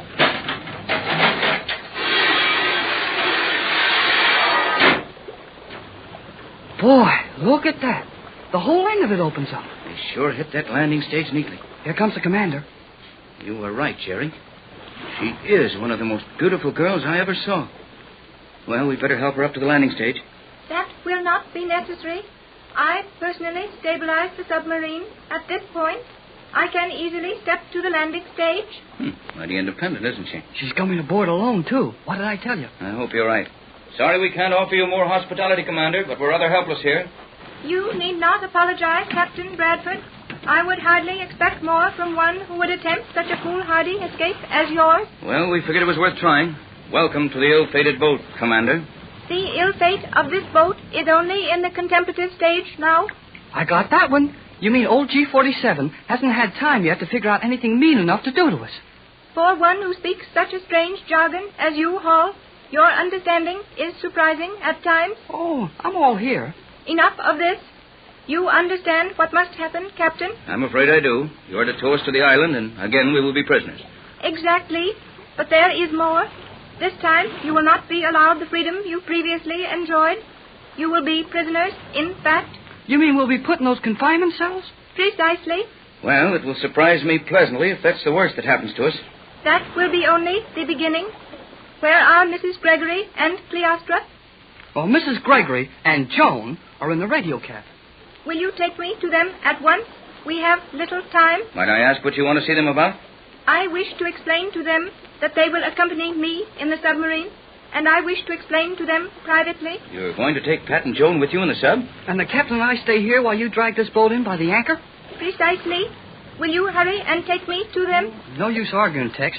She'd use that ray gun in a minute. And if anything happened to her, well, old SC-1 out there in the sub would finish us. I was thinking of something else. Take the commander to the radio cabin, Jerry. I'll give orders to Mac and the skipper. Okay, if you say so. This way, Commander. Watch your step on this deck. We got a couple of piles of canvas around here. Hurry, Hall. I will need no guide. Well, I guess you're never too old to learn. Skipper, McLeod. Aye, Captain. Come here a minute, will you? I've just been waiting for a chance to come over and ask you if it's real or not. That sub? It's real enough, all right. Aye, and it just stands there with its nose out of the water while the girl captain looks out of a boat over there. This is a mad business, Captain Bradford. That's mild, Mac. But here's the orders for the next step. All right, Captain. Now, we're to be towed back to Euclidia by that sub. They'll submerge and level it off. Then pick up our bow anchor with a magnetic fin in the stern of that thing. All we can do is to stand by and wait for results. And when we get to the island, what then? And that's what we can only guess at. But I wanted to warn you that once we're on the island, do just as you're told. And say nothing. I understand all that right. Well, that's all, Mac. Relay that to Skipper, will you? Aye, sir. I will that. And if you don't understand it any better than I do, we both know nothing. Well, I can't say I blame you much. Oh, hello, Commander. Leaving us so soon? I will return immediately to my command. The ladies are going to accompany me. It may afford me an opportunity to give them a bit of advice. Please see that they join me as quickly as possible. G47 will be very impatient. Okay, Commander. I'll hurry them along. Hurry, Joan, dear. Coming, Mother. The commander's waiting for you, Pat. I know it. But there were one or two little things I had to do before leaving. I am all ready now, Mother. Is Jerry not here yet? I thought the kid was with you. The commander sent him to your cabin for something. He will explain after we're gone. Oh, Tex, I'm so afraid of all this. Well, keep your chin up, Pat. We'll be seeing you on the island in a couple of hours. Yes, Mother. There is nothing to worry about. And we must hurry. The commander is motioning us to come aboard the submarine. Come then, Joan, dear. We'll have to make the best of it. And goodbye, Tex. Remember, Pat, chin up. Good luck. Thank you, Captain.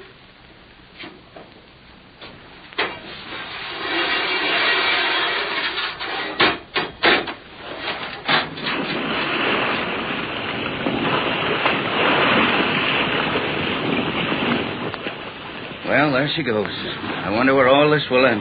Hey, Tex, Yes, Jerry, hurry up. The sub is submerging. You'd better come here a minute. I got something to show you. All right, son. Hold it there. I'm coming. I'm around here in the radio cabin, Tex.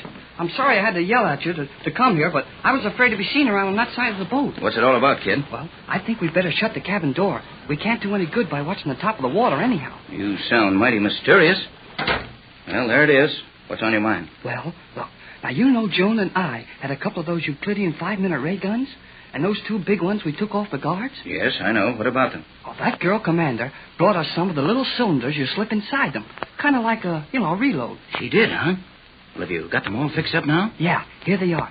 We'd better keep them hidden in our clothes. The commander was supposed to take them away from us. Well, what excuse can she offer for not having them when we get back to the island? Well, she said she could think of some excuse by the time we got there.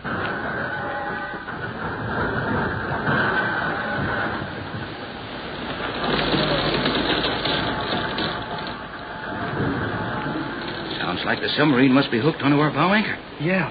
The boat's beginning to roll a little. Guess we'll make it to the island in a couple of hours. Yeah, and with these ray guns, Jerry, we've got a chance to do something after we get on the island.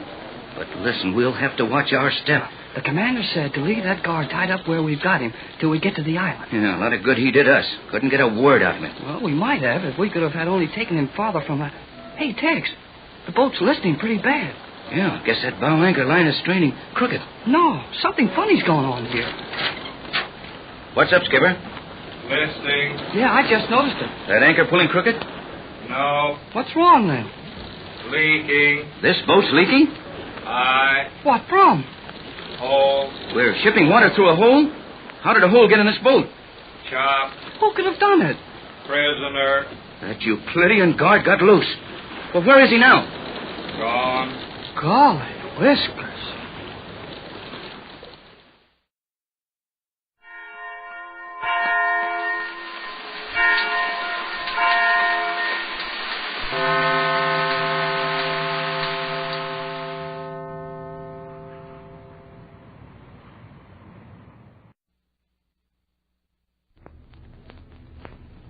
Exploring tomorrow.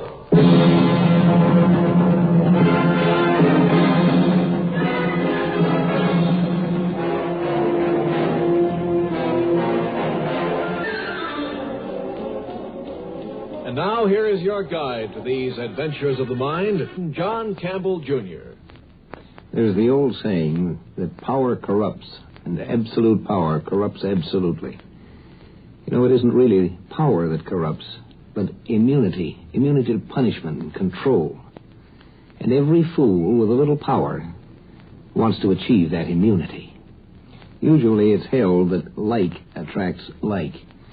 The 2 individuals with the same great fundamental characteristic will be normally attracted to each other. You know, this isn't necessarily so. It may not be true. You may have 2 people who don't like each other, but are forced by the very nature of the fact that they have a unique characteristic to endure each other. Oh, just a little more. Oh, Alan, isn't it beautiful the way it bubbles and bubbles? Oh, Alan, let's have champagne every night on our honeymoon. You want to take a bath in it? I can arrange that, too. Oh, Alan, really? Pink champagne? Just as pink as you're blushing right now. Oh, Alan. What's the matter? Do you think Mr. and Mrs. Alan Carvel are going to live like the rest of the slobs? I tell you, baby... Alan. Oh, what's wrong, Alan? Nothing. Alan. You look so funny all of a sudden. Get off my back. Thank heaven I've found you. Why haven't you been answering me these last few days? Do I have to check in with you everything I do, every place I go? Alan? Oh, it's all right. I'm all right, Jeannie. Just leave me alone for a minute, Get out of my mind, Laurie. Get out, I tell you. I'll talk to you later. You'll talk to me now. What are you doing with this child? What are you trying to hide from me? All right. I'll get rid of her, then I can talk to you. Give me 20 or 30 minutes to take her home. I'll give you half an hour, that's all. And don't try to close up your mind and hide from me again. All right, I say. Jeannie, it's all right. You went so white there all of a sudden. Alan, honey, are you sick? No, it's just one of those migraine headaches of mine. Honey, look, I better take you home. Oh, honey. No, it's all right. I just need some sleep, that's all. Come on, let's get your coat.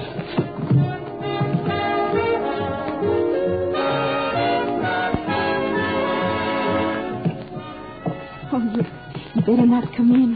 That's old landlady. Oh, that's okay. Good night, baby. Good night now. And get lots of sleep. Take care of your poor head. Call me in the morning. That's the deal. Good night, honey. Good night, Alan.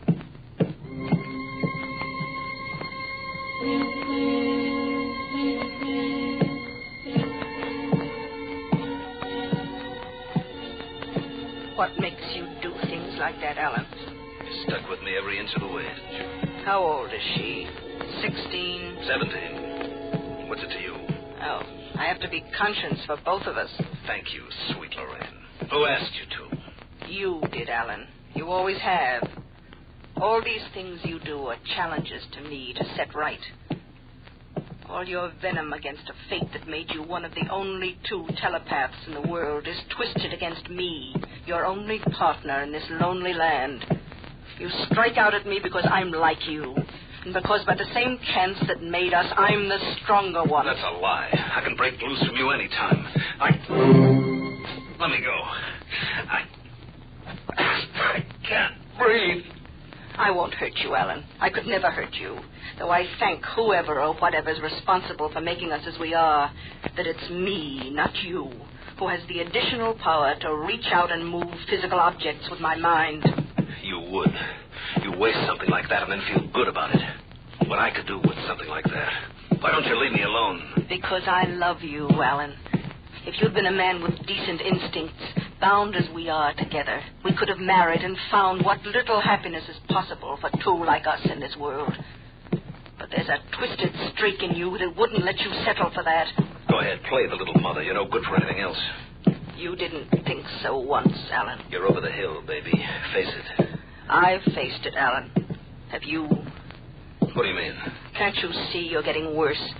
When we were just children together, before we'd even seen each other face to face, we used to talk to each other at night, clear across the city, mind to mind, about how someday we'd go out and find others like us. But if you had the chance to find someone like us now, you wouldn't take it. You don't want others. You want to be the only one. Why not? Why not? You've got a gun in your pocket right now. Don't you see the danger in all that? Don't you know what it can do to you? Don't try to scare me, Lorraine. I'm not trying to scare you, Alan. A telepath living in a world of non-telepaths is not a normal person. He can't be.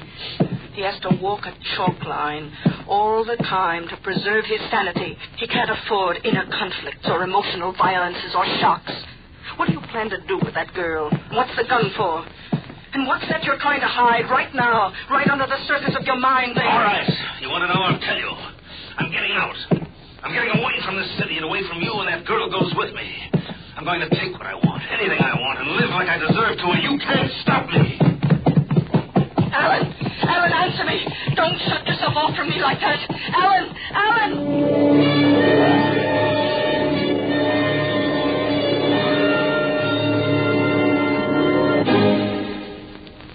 Exploring Tomorrow continues in just a moment. This is Bill Goodwin. You know, someone once said humor is the true democracy. And that's why we Americans can smile when we tell the stories of the legendary heroes who helped to build our country's great institutions and industries. Like Bowleg Bill, hero of the tuna fishing industry. Back in Provincetown, Massachusetts, they claimed that when it came to hauling in the horse mackerel, as the Easterners call tuna, Bill could handle 2 gaffs at once and catch more than any 6 men put together. And they're still talking about the time Bill caught old Slick Britches, the biggest horse mackerel of them all.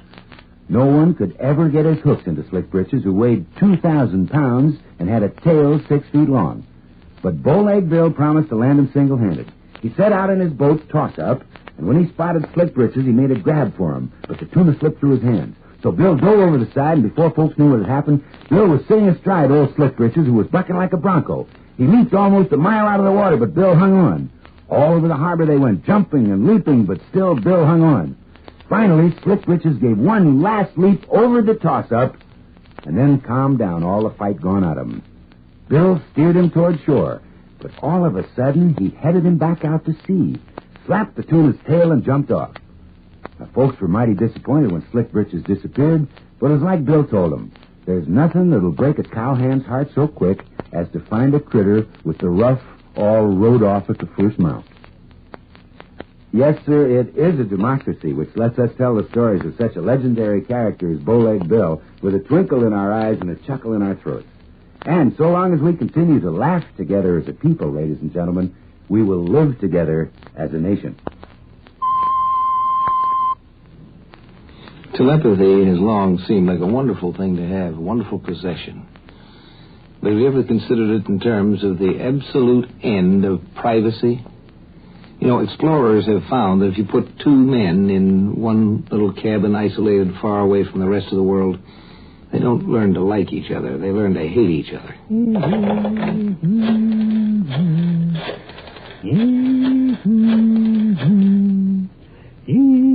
Now, Sue? Did I wake you, honey? I thought you was going to watch the Late Show on Channel 2. Well, it's just a little past midnight. Oh, I'm sorry I woke you, honey. I just felt like phoning. No, it's quiet as a church. Been through the plant and the tool shop 4 times already. I just going to check the officers and... Oh, now, come on. Now, stop worrying. Nobody knows about these night payroll deliveries. Anyway, they've come and gone. The money's already in the safe. Sure I will. What? That's a gun you feel in your back. You say goodbye and hang up fast. And don't turn around. No. It's all right. I just remembered I forgot to ring in, and I'll better hurry and do that right now. I'll call you back later. Goodbye. All right, let's head for that safe over there. Now move. Don't worry. I have a healthy respect for guns. That is over there. I don't know what good's going to do. I ain't got the combination. Shut up. I'll stand over there where I can watch you.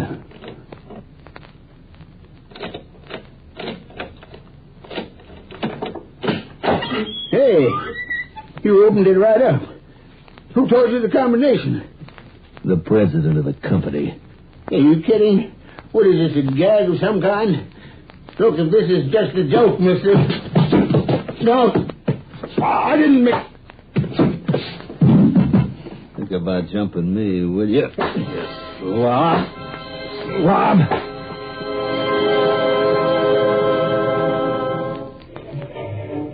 Slob, that's all he was, a slob. Oh, Alan, please tell me what this is all about. You go home with a migraine headache, and then you call up and get me out in the middle of the night, and you keep drinking, but you won't tell me what's the matter. What's the matter? That's a funny one. Come here, come close. I'm going to tell you something. Alan, you're hurting my arm. Listen to me. You want to know something? You know how trees think? They think real long and slow and peaceful, and sometimes they take all winter just to think one little thought. Trees? Thinking? Oh, it isn't real thinking. It's just living, you know? You hear them living, calm and quiet and slow. And cats. Listen to me, lady. You know how cats think? No. Well, cats think sort of S-shaped, like a snake crawling. And dogs, dogs are all excited. Up and down, like a pogo stick. Even when they're dreaming. Everything thinks. Do you know that, Jimmy? Everything. All day long. Forever. Never. Everything goes on thinking. As long as they live, and when they're dying. Alan, are you cold? Let me hold you. Oh, you're shivering like crazy. Give me a drink, Sweetheart, you've had enough. I want a drink, I said. Here, give me yours. You're not touching it anyway. Alan, I really think you shouldn't be... Look, I got a better idea. Tell you what, let's get out of here, huh? Let's get out of this town tonight, and we'll go far away where she can't ever find us. We'll take my car and we'll head south. Right now. We can buy what we need as we go. We'll get married on the way. What do you say, Jeannie? Well, Alan, I... You love me. Don't you love me, baby? You said you'd always do anything I ever wanted. Well, this is what I want. Get out tonight, and don't worry about money. I got lots of it. You have? Sure. Where did you get a lot of money all of a sudden? I'll tell you when we're on the road, okay? Well, answer me. Or do I leave you behind here? Alan, you wouldn't go off and leave me. Oh, of course not, honey. But I gotta go. There's no two choices about it, and I gotta go now. Now, you're coming with me, aren't you? Well,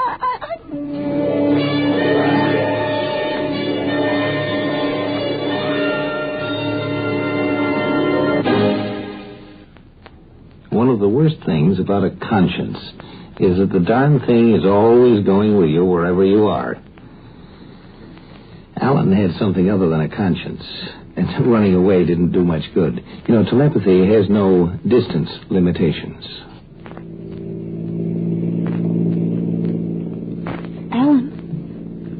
Alan. What? It's starting to get light. Alan, you never did tell me where you got the money. Not now. Can't you see I'm out of my feet? Well, we could stop and get a couple of hotel rooms somewhere. No, we've got to keep driving. But we're nearly 100 miles out of town already. You keep saying we've got to keep driving, but I don't see why we couldn't stop for just a few hours. Oh, shut up, will you? Alan. You don't like it? Get out and take a bus back. Who needs you? I don't know what's wrong with you. You never used to be like this. Then last night... Well, just shut up! Alan. What? Nothing. Alan. I'm not turning back. Yes, you are, Alan. This time you're turning back, even if I have to make you. Make me, then. Alan, you're slowing down. She's making me. She's making me.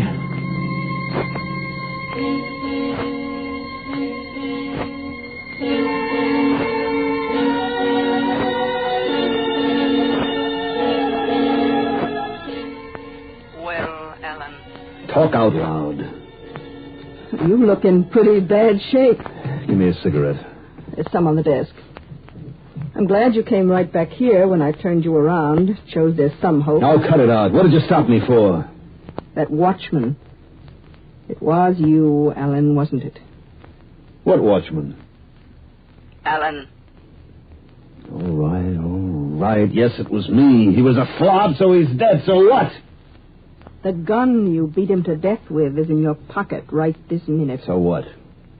So I'm going to have to make you go to the police and show them the gun and tell them.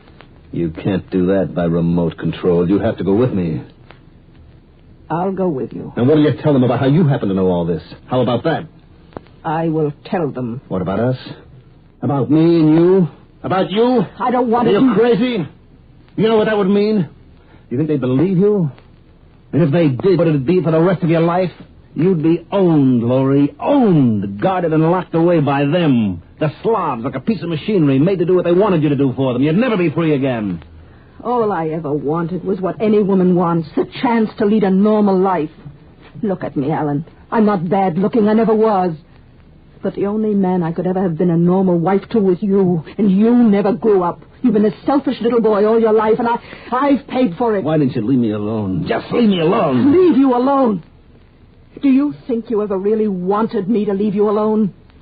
I was forced to love you the same way the only woman in the world would be forced to love the only man in the world. Well, now it's too late. I can't let you kill again. Then do it. Go ahead, handcuff me with that mind of yours. Take me to the cops. Make them believe you. Do you think that'll stop me? Do you think there's any jail that can hold me, any guards that can keep me? Go ahead. You're the only force in this world that can chain me, and you can't watch me 24 hours a day. You've got to sleep sometimes, and... Laurie, you're choking.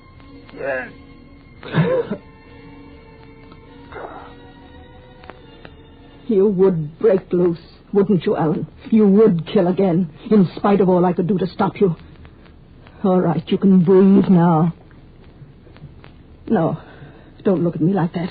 I'm not going to kill you. Even now, I can't do that. That gun of yours is in your inside pocket.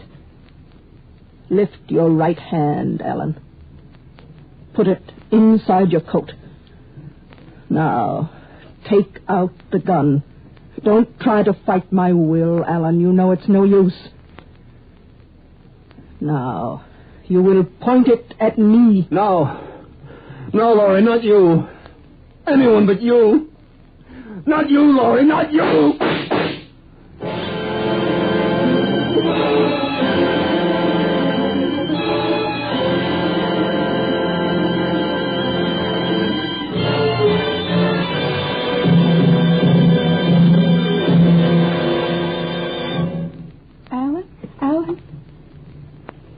Alan, it's me, Jeannie. Darling, can't you hear me? Jeannie. Sweetheart, just try to move your finger. Or your eyes. Just move your eyes a little so I'll know you'll hear me. Jeannie, I can't move. I can't do anything. Help me. It's like being buried alive. I'm paralyzed. Help me. Laurie, come back and help me. Laurie.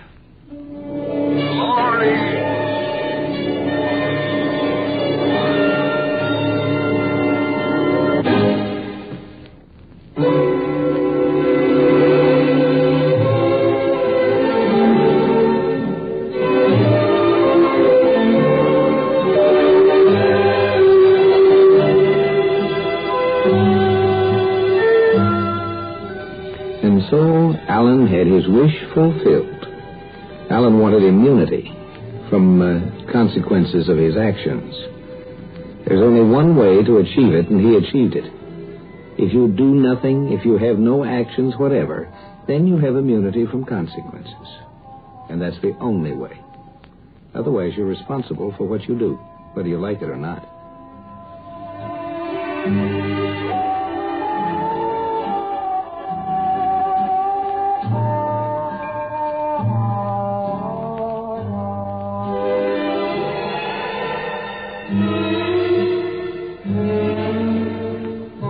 Join us for a fascinating adventure in Exploring Tomorrow. Heard in our cast tonight were Mandel Kramer and Bryna Rayburn. The script was by Gordon Dixon. Produced and directed by Sanford Marshall here in New York. Bill Maher speaking. We pause now for station identification.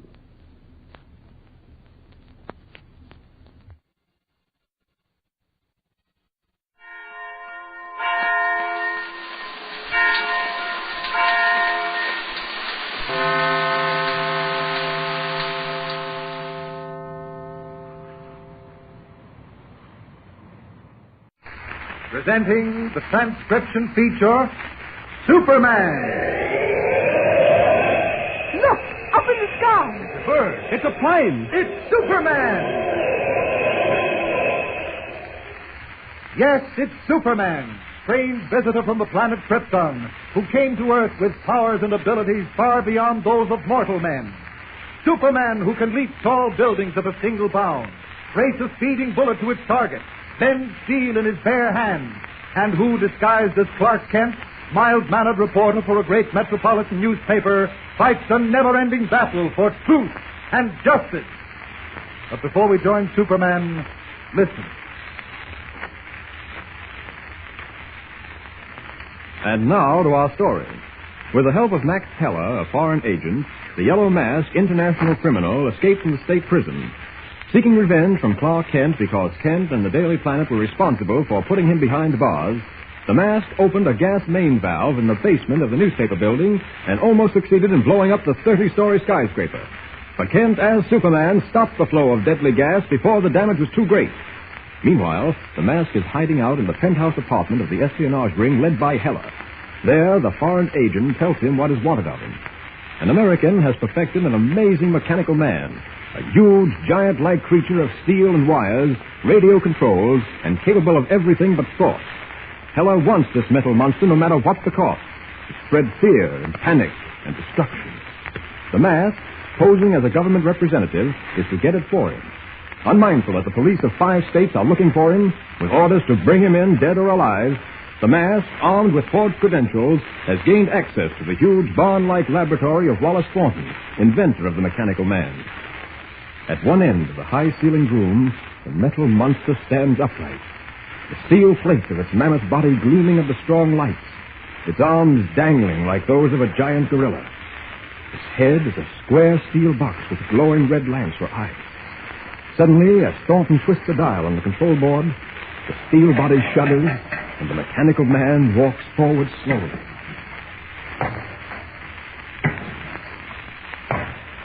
It's amazing, Mr. Thornton, simply amazing. I'm sorry, I can't fully demonstrate its abilities. The War Department has asked me not to remove it from this room. I understand it's capable of radio-controlled flight. Yes, the steel plates along the sides of the body open to form wings. A collapsed propeller is hidden in the top of its head. That's its one drawback, its vulnerability. Oh, what do you mean? If, for any reason, the propeller is damaged while the robot is in flight, it will crash to Earth, out of control. I'd be inclined to regard that as a very minor drawback, Mr. Thornton. Planes are no different. Quite true. Now, as I mentioned before, the government has reconsidered its original stand in the matter of taking over your mechanical man. Price, of course, is not a factor. It was never a matter of price. I want no money. If the mechanical man can in any way aid our war effort, I shall feel amply repaid. I can take the blueprints with me now. Arrangements can be made to pick up the working model this afternoon. I shall have to communicate with Major Nichols of the War Department before releasing anything to you. Oh, that isn't at all necessary, Mr. Thornton.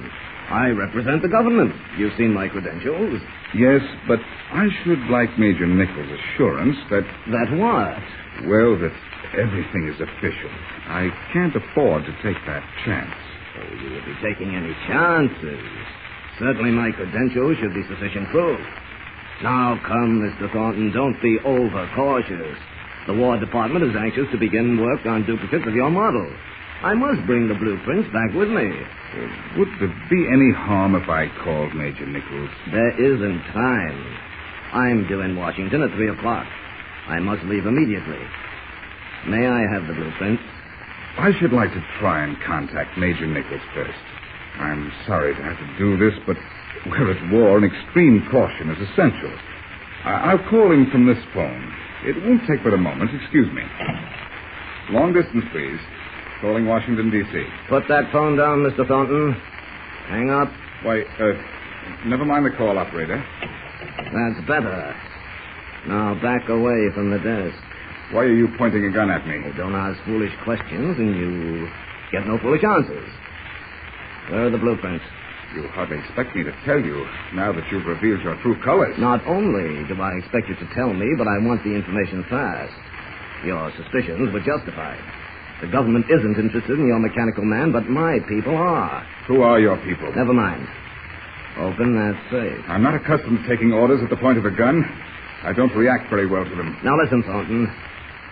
I'm a desperate man. I escaped from prison less than 24 hours ago. The police are looking for me now. They'll have to kill me to get me. You understand? Perfectly. Then open the safe. No. I'm warning you, Thornton. I've killed in cold blood before, and I can do it again. Maybe it might help if I told you who I am. They call me the Yellow Mask. The yellow is in the wrong place. Actually, it's running up and down your back. Why, you hook? No, I need you for the time being, but I'll remember that. Now put your hands behind your back. Turn around. This piece of wire will make a nice bracelet for your wrist. Well, not too tight, I hope. You're wasting your time. I'll worry about that. Just keep your mouth shut. It's been a long time since I opened the safe, but this one doesn't look too tough. The blueprints aren't in the safe. We'll see. Now, don't try anything, Thornton. I'll let you have it. For keeps. Now, let's listen to these tumblers. Not too bad. Watch me, Thornton. Maybe you can learn something. You think I'd be fool enough to leave those blueprints in that antiquated safe? Shut up.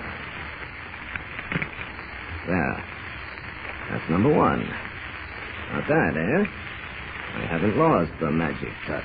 There's nothing in the safe but some old insurance policies. Fine, I like old insurance policies. And keep quiet.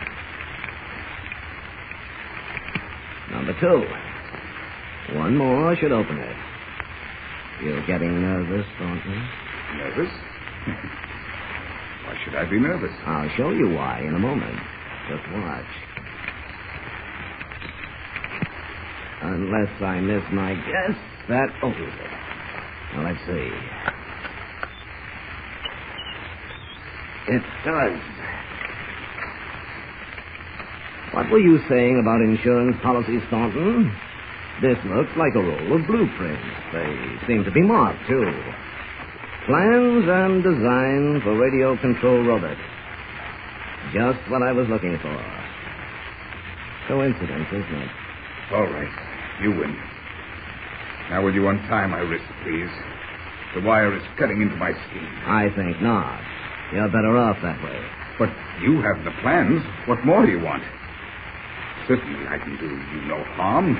Not while your finger is on the trigger of that gun. You seem to forget I have to make a safe getaway, or else these blueprints have no value. That telephone is much too handy. In fact, I'll truss you up properly before I leave. Another piece of wire for your ankles and a gag for your mouth. Where are you going? Keep away from the control board, Thornton. It's too late now. The mechanical man can't be stopped. No! No! Stop him! Not a chance. He'll walk right through that wall. Stop him! Stop that monster! Stop it! You asked for this! Oh! There must be one of these. Well, that doesn't do it. Neither does this. Maybe these switches. No. No, he's still coming. I better get out of here before it's too late. There's no stopping him. Crashing through the wooden side of the building, the mechanical man, driven by the radio impulse from the control panel, marches on like a giant specter, its blood-red eyes flashing, its long, jointed arms swinging at its sides. Crossing the yard, it flattens an iron fence as though it were cardboard and heads for the highway. A passing motorist, seeing the steel monster bearing down on him, turns white and jams the gas pedal to the floor. Across the road, a woman sweeping her front porch looks up, screams, and drops in a dead faint. And still the huge, towering creature from another world plods on, senseless, brainless, but alive, mowing down everything in its path, sending terrified children flying into their homes, draining the color from men's faces. Like wildfire, the news travels, telephones jangle, hoarse voices repeat the warning over and over again. Mechanical man!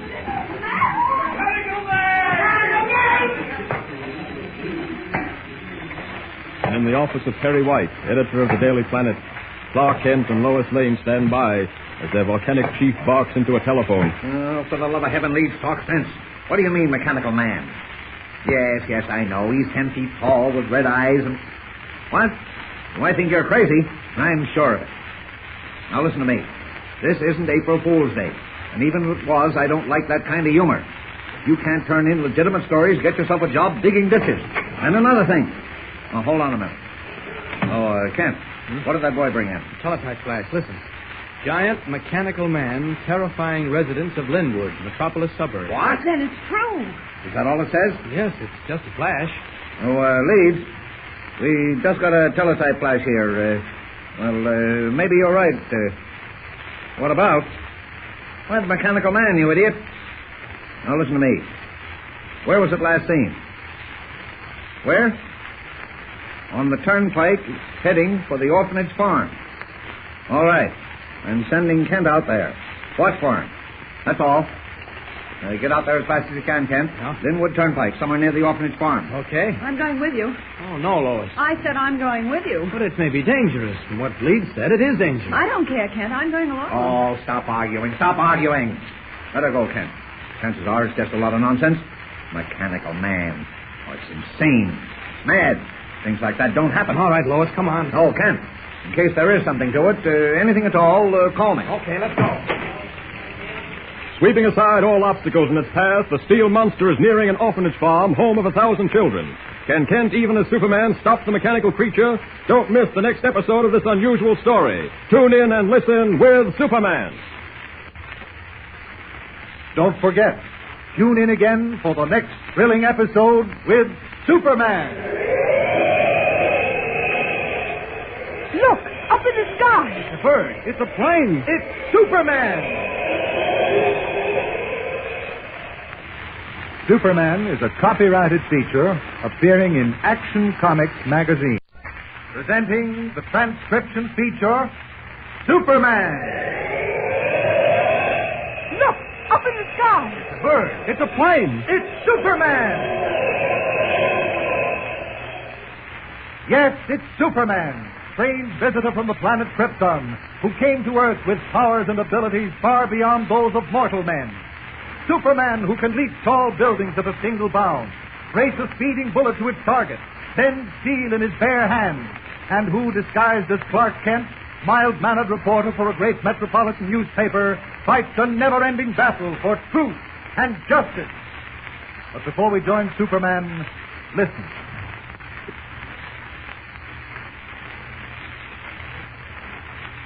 And now to our story. As you remember, the Yellow Mask, posing as a government representative, made use of forged credentials to gain access to the laboratory of Wallace Thornton, designer of a radio-controlled mechanical man. Holding Thornton at gunpoint, the Mask broke into a safe and removed the blueprint, showing how the mechanical man was constructed. But Thornton, in a last desperate attempt to prevent the theft, turned a dial on the control panel and set the giant steel robot in motion. Unable to stop it after slugging Thornton with the butt of his gun, the Mask fled. Meanwhile, the mechanical man, driven by radio impulses, walked through a wall of the building and kept going, leveling everything in its path and terrifying every man, woman, and child. When last seen, the huge metal monster was headed for an orphanage farm in the suburb of Metropolis. Traveling in the same direction are Clark Kent and Lois Lane, star reporters for the Daily Planet, assigned to get a story on the mechanical man. Think there's anything to this mechanical man business, Clark? Anything more than a joke or an optical illusion? That's hard to say, Lois. Leeds is generally pretty reliable. He said he'd seen it. I get cold shivers thinking about it. Just imagine an army of mechanical men, solid lines of steel, 1 million human tanks that nothing could stop. Whew, ghastly. Yeah. Wonder whether we're on the right road. I haven't seen any signposts for miles. Why don't you stop at that gas station up ahead? There must be somebody there who can tell us. That's a good idea. Well, guess I was wrong. Nobody here. Yes, there is. Man's coming out of the house. Yeah. What's he carrying that shotgun for? No. Look, there's a revolver strapped around his waist. It's allowed. I beg your pardon, but is this the road to Linwood? Yeah, it's the road to Linwood, all right, but you'd better not take it. Why, is it torn up? Construction? No. There's a monster loose up that way. A monster? That's right, lady.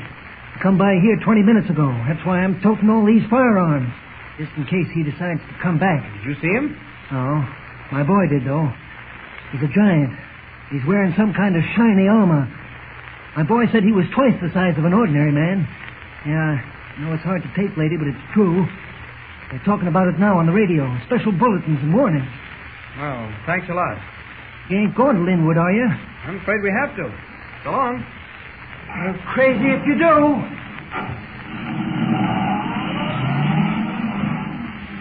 Forcing the car to the limit of its speed, Kent races toward Linwood, convinced now that the mechanical man is more than just a myth. Meanwhile, 2 highway patrolmen, armed with rifles, are parked on the side road behind a screen of huge bushes, waiting for the great steel monster to come within range. Off in the distance, they can see its box-like head, its ruby eyes blinking like ghostly danger signals. They crouch low behind their patrol car. Get set, Joe. Here it comes. Oh, okay. Aim for its head, for them blinking eyes. We gotta stop it. Keep low.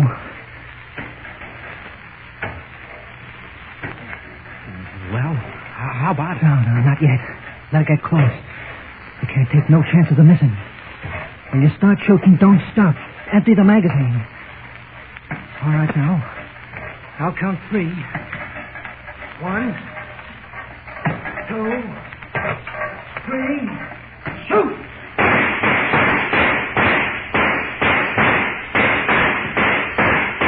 It ain't stopping. My gun's empty. Run, Joe! Run! With the steel-jacketed bullets flattened against it like so much putty, the mechanical man plods on unharmed, save for the shattering of one of the red bulbs in its head. Now more horrible than ever, with only a single blood-red eye blinking like that of a monster cyclops, the huge man-made creature starts up the hill in the direction of the orphanage, only a mile away. There, in the administrative office, the superintendent, drawn and anxious, stands at the window, while the matron, nervous and pale, paces the floor. You'll wear that rug out, Miss Perkins. This is hardly the time for levity, Mr. Danforth. I'm beside myself. I don't know which way to turn. Well, why not try relaxing? You asked me to relax with a bloodthirsty monster about to descend on us. Well, that's a slight exaggeration. So far, there have been no reports about this so-called monster's bloodthirstiness. But you do admit there is a monster. I admit to nothing yet. Oh, why haven't the police arrived? Well, they'll be here. Yes, after we're torn limb from limb. When it's too late. Mr. Danforth, I don't like to have to say this, but I feel you're taking your responsibility too lightly. The lives of 1,000 children are in your hands. Thank you for bringing that to my attention, Miss Perkins. Sarcasm doesn't alter the situation. What are you going to do? Just what I've been doing. Wait. If you prefer to leave the grounds, you're privileged to do so. But don't come back. I must say you're acting in a very high-handed manner. I would never have suspected it of you. Your suspicions don't interest me at the moment. Oh, what time is it? 10 minutes to 1. We've delayed the lunch hour long enough. I'm not going to starve those children because of some mythical monster. Will you please ring the lunch bell, Miss Perkins? Are you mad? Please ring the lunch bell. Do you know what you're doing? Bringing 1,000 children together in one building so that monster can get to them all at once. It's murder. That's what it is. Mass murder. All right, Miss Perkins, I'll ring the lunch bell.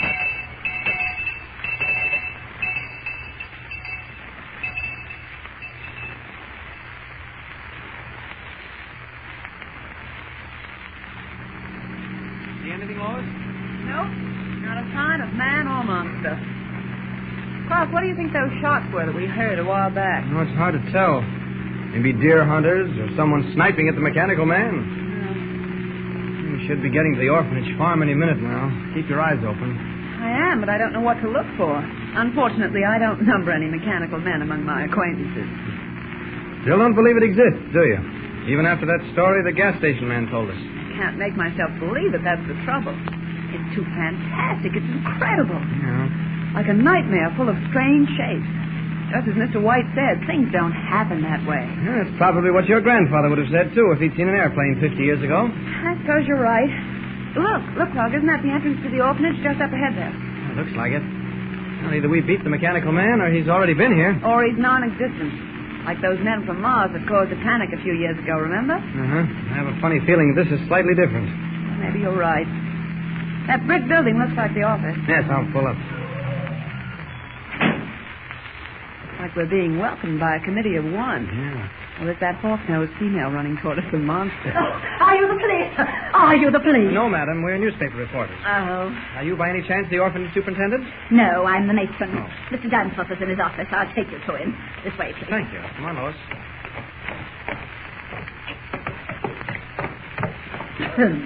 Some newspaper reporters to see you, Mr. Danforth. I can't see any reporters now. We're not here in a reportorial capacity, Mr. Danforth. This is Miss Lane, and my name is Kent. Oh, how do you do? How do you do? I'm sorry, but we're all under a strain at the moment.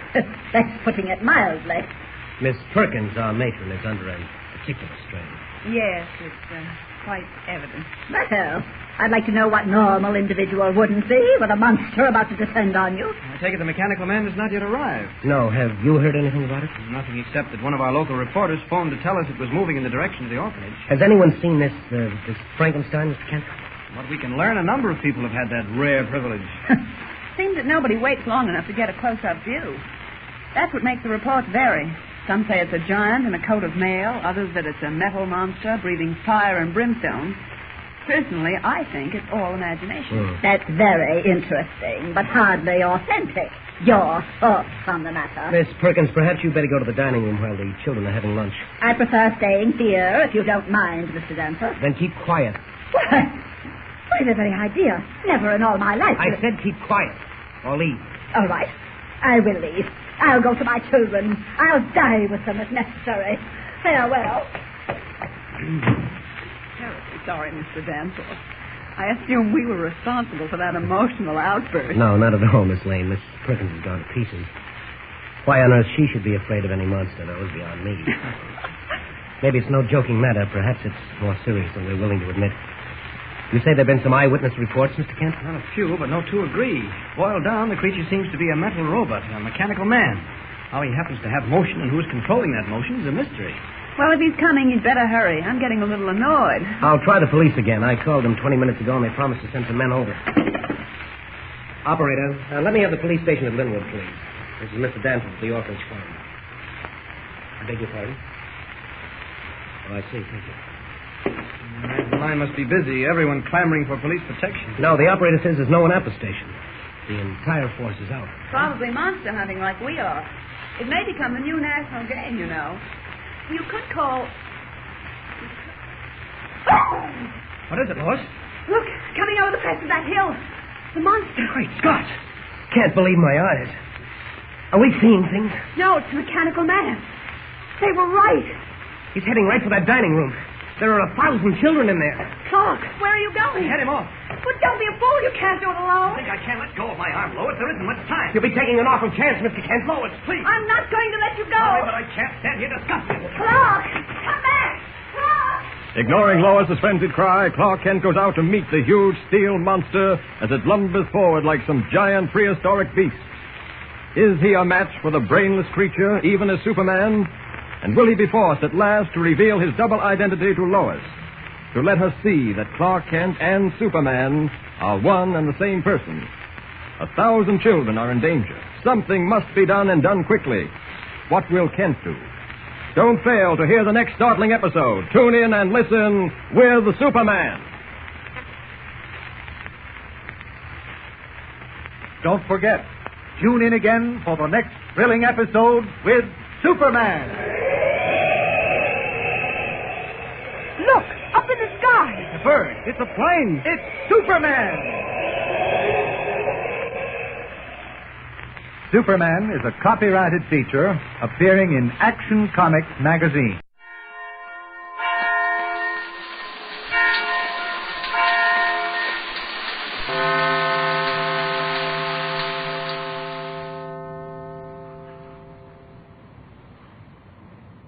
Kellogg's Pep, the build-up wheat cereal, invites you to rocket into the future with Tom Corbett, Space Cadet. Stand by to raise ship. Blast off minus 5, 4, 3, 2, 1, 0. As roaring rockets blast off to distant planets and far-flung stars, we take you to the age of the conquest of space with Tom Corbett, Space Cadet.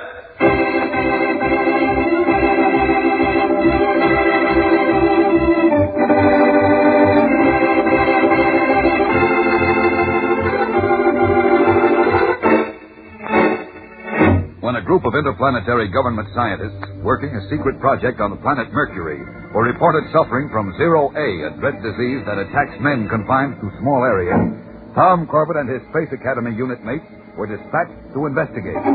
There on the airless, forbidding surface of Mercury, they discovered that the scientists had been massacred by savage killers who used monstrous metal radio-controlled robots to accomplish their bloody end.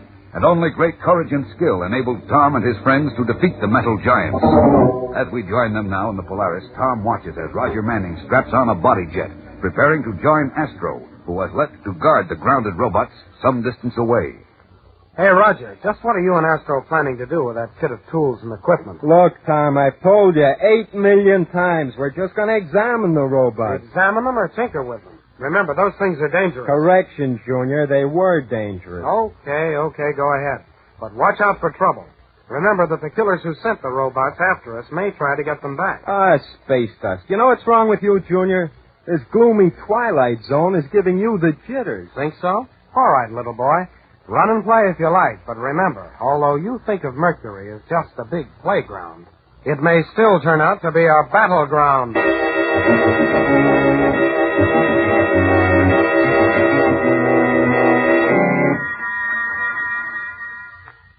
Space Academy Cruiser Polaris calling Venusport Station. Come in, Venus. Polaris to Venus. Come in, please. Blast it. Why don't they answer? Is that you, Roger? Hey, you're not Roger, or... No, Cadet Corbett. We're neither Roger nor Astro. The spacesuits confuse you. But then that kind of confusion is quite normal in the type of melody. Who are you, and how did you two get in here without setting off the alarm? There was no alarm. The outer hatch was ajar. Ajar? I told Roger to be careful. Now, let's not get excited. Just relax and everything will be all right. Relax? Why, you... Stop, or I'll fire. And drop that winch.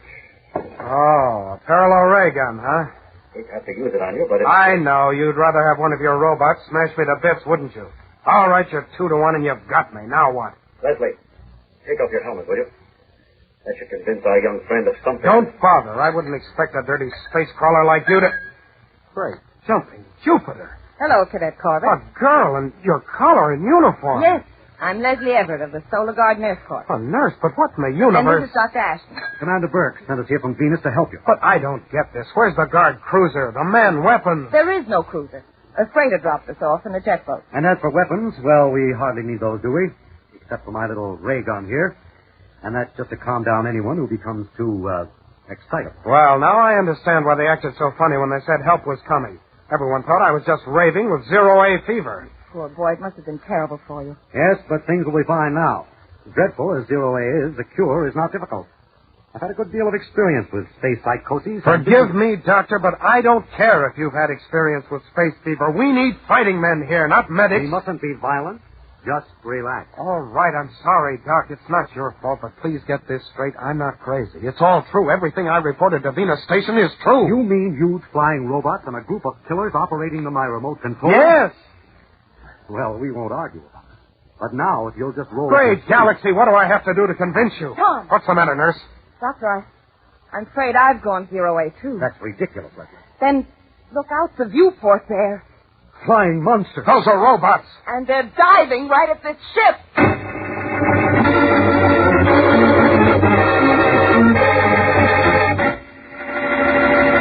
We'll return to the exciting adventures of Tom Corbett, Space Cadet, in just a moment, so stand by. Spaceman, you know Tom Corbett says Kellogg's Pep is the best cereal he ever tasted. And Astro says he eats more Pep than anybody else at Space Academy. But this is even better. You know, the other day I was out on the spaceport landing strip, and even Roger Manning was talking about Pep. Well, he's a pretty hard man to please. You know, you get thinking out here on the landing strip. Takes a lot of power to send a ship blasting off into space. There goes the Hydra. In a way, people need the right fuel just like a rocket ship. If you want to blast off with lots of drive and action in the morning, you have to put away some energy food like Kellogg's Pep. Pep gives you a good supply of food energy. Vitamins, too, like vitamin B1 and D. Something you really need to help keep up strength and vitality. And Kellogg's Pep tastes good, too. It's got the kind of flavor that makes you want an extra bowl full. Say, I think I'll go down to the Academy Mess Hall and have some Pep right now. And any space monkey that gets in my way will think he's been hit with a flock of meteors. When I want my Pep, I get my Pep. You spacemen listening, smarten up and ask your mom for Kellogg's Pep. You'll like it. Well, that's just what Roger said, and he's right, too. Open a package of Kellogg's Pep tomorrow morning and pour yourself a heaping bowlful. 1 spoonful of that malty rich goodness, and you'll say just like Roger Manning, the spaceman cereal is Kellogg's Pep. P-E-P. Pep.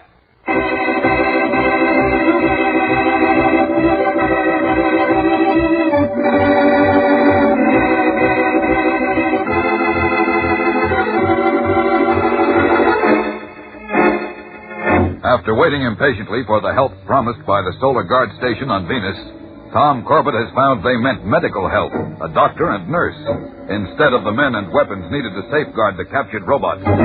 As Tom tries to convince Dr. Ashton and Nurse Everett that he is sane and the robots really exist, they suddenly receive dramatic proof when 2 of the monsters appear and dive straight for the Polaris. Those monsters, they're going to crash into the ship. Great Galaxy, Corbett. What can we do? Nothing, but the Polaris should be tough enough to take it. Suppose they hit up near the nose. They could topple us over. Well, they might, so hang on. Wait. They're not going to ram us. They're landing near the tail. Can they break into the ship? Well, not for a while at least, but... What's that? What are they doing, Corbett? What I was afraid of, attacking the vanes and rocket tubes. Hey, Junior, how's everything in the ship? Who's that on your radio? It's Roger. Maybe he and Astro can help. Roger, listen. 2 new robots are attacking the ship. Yeah, no fool. Look, this is no joke. They're right here, and Are you sure it's 2 new robots, Tom? Well, of course I'm... Wait a minute. Where are you? Oh, we're around. Cut it out, Roger. Tom, this is Astro. We're behind the rocks just east of the ship, and the robots... Oh, I get it. They're the ones we captured. You found a way to work them. That's right. Oh, thank goodness. And I thought we'd fly him to the ship without tipping you off first. Some joke, huh, Junior? Yeah, some joke. Hey, who was that? That's Dr. Ashton, Roger. He and a nurse were sent here from Venus. A nurse, huh? Well... They came because Venus thought we'd gone zero-A, and I guess maybe you have. What's the idea of pulling a crazy stunt like this? I was just giving you a little scare. I didn't know there was a girl aboard. Besides, there's no need to worry anymore. The killers are gone. They left long ago. We're the robot masters now. So get your spacesuits on. We'll give you all an exhibition of how we can control them. Oh, bring the doctor, too. And especially the nurse.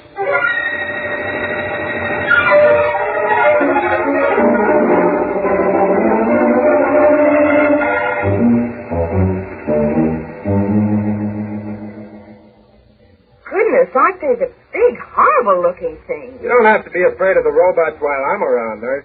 Wait till you see the tricks I can make them do. The tricks we can make them do, hotshot. Oh, yeah. Astro helps a little, too. Oh, I'm sure he does. A little? Listen, who traced the power connections and Never mind, Astro. Let him show off for the lady. We'll get through faster and get away from Mercury.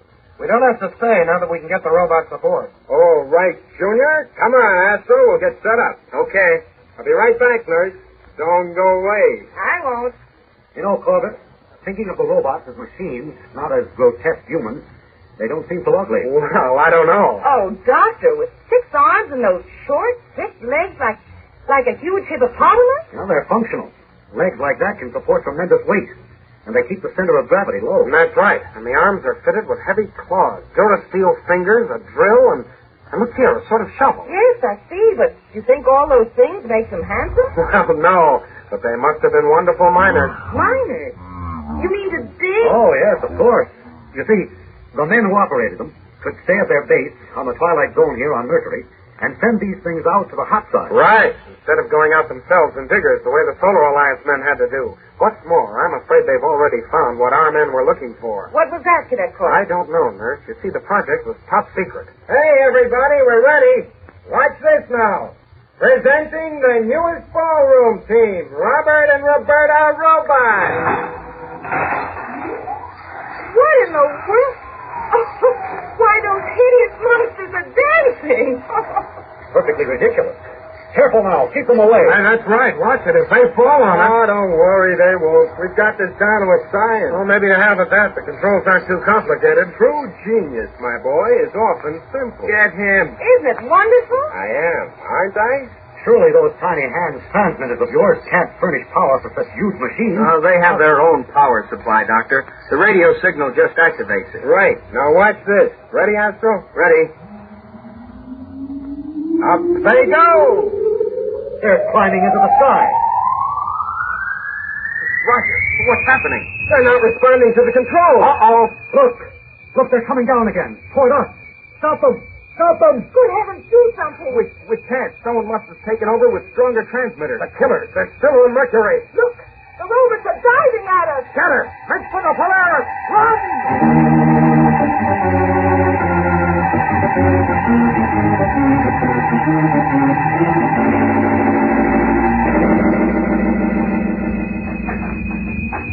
We made it. Come on, close the hatch. Just in time. One of them nearly got me if it hadn't been for the light gravity. Hey, wait. There's only 4 here. Someone's missing. The doctor. No, I'm here. You dragged me in. But where's Leslie? Great Jupiter. I thought you were Leslie. So did I when I saw you grab him. And she's still out there with those robots. She must have dodged between the rocks. Open the hatch again. Hurry. See anything? Look, the robots. In the air. They're flying away. Yeah, one of them's carrying something in its arms.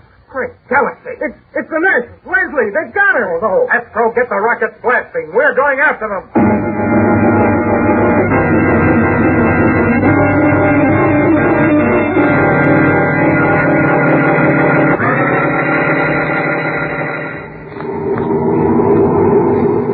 Control deck to power deck. Already going. Reduce speed, 1/4, Astro. Reduce speed, Tom. Right, hurry. Okay, reducing speed.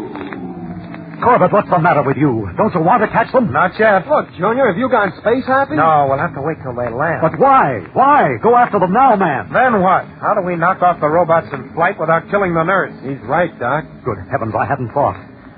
Can't you force them down somehow? Impossible. Can you think of anything, Roger? No, unless maybe... Calling the Polaris. Calling the Polaris. Come in, Polaris. Who's that? This is the Polaris. Who are you? Never mind that. It's enough for you to know we've regained control of our robots. Your nurse's life is now in your hands. Give up. Surrender now, or you die before your eyes. Great galaxy. Rummy space rats. Tell them we'll surrender, Corbett. We have no choice. We can't let Leslie be killed. Of course not, but, well, this maybe is a bluff. No, Tom, he's not bluffing about Leslie. They'll kill her. Yes, they'll kill her. Look at her held in the steel claws. We've got to do something, Tom, and fast. Wait, I've got a brainstorm that might work. What is it, Tom? Well, Polaris, you've taken long enough. What's your answer? Here, Roger, talk to them, but stall as long as you can. How can we be sure you only want to capture us, that you're telling the truth? You're trying to waste time. There'll be no more of that.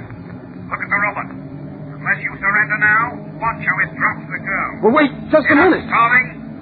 Okay, Vincent, let her fall. No, wait. It's all right, Roger. Astro and I fixed it. Look, she's still safe. What's the matter? Why doesn't the robot... Why, those blasted cadets... Tom, what did you do? We took control of the robot with our main transmitter at full power. They can't drop her now. Thank heaven. Pretty smart thinking, Tom. Look, I'm going to land the robot. Follow it down. Right. Stand by, Astro. Standing by. If you think your little trick is going to save the girl, you're wrong, my friend. You can't steal control of the other robot. We'll do the job with that. Oh, no. Is he telling the truth? I'm afraid he is. Yes, we only have one transmitter set up. And the second robot's going down, too. Roger. Get the one with Leslie off the ground again. Fast. I am, but the other one has the edge and speed now. You've got to do something. Can't you clip the antenna off the way you did with the jet boat? No, Astro. The Polaris is too big and fast, and if we missed one try, we wouldn't have time for another. Just plow into it then. Knock it down. We can't do that, Doctor. It's too near the ground. We'd crash, too. But, Tom, the way you're diving at it now, we're sure to crash anyhow. No, I'm going to pull up hard at the last minute. Roger, stand by to send Leslie's robot off at an angle.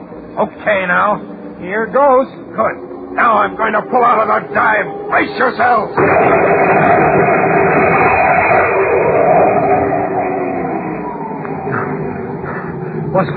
What good did that do, Corbett? You pulled up when we were still 100 feet from the robot. That's right, Doctor, but when we went up, the jets and the tail swept right over us. Well, that they did, Tom, and even those robots weren't built to withstand a blast of white-hot heat like that. Look, it's going down out of control. By Jupiter, you're right. Fast thinking, Tom. Now I can land the one that's carrying Nurse Leslie, and then we can get her aboard. Right. Yes, she'll be safe now, and so will we. Okay, Polaris, you won that round and destroyed one of our robots. I promise you we'll win the next round, and that will be the last, because now you'll be destroyed.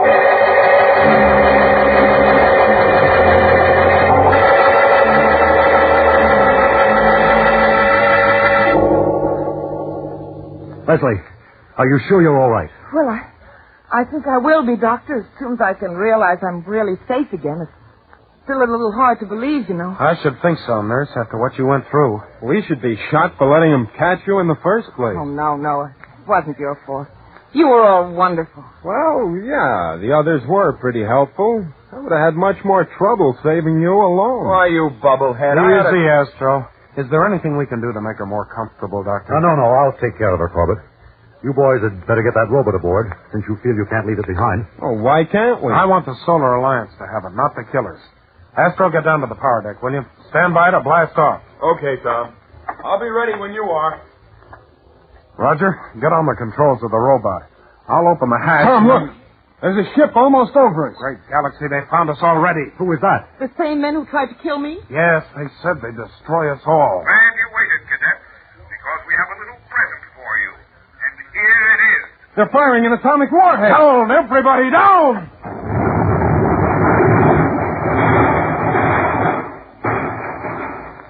Are you all okay? Yeah. You all right, Leslie? Yeah, but that was so close. We're lucky it wasn't closer. We have to get off the ground, Corbett, quickly. We sure do. Control the power deck. Blast off, Astro, now. I can't, Tom. The power tubes are damaged. I'm afraid we're stuck here for good.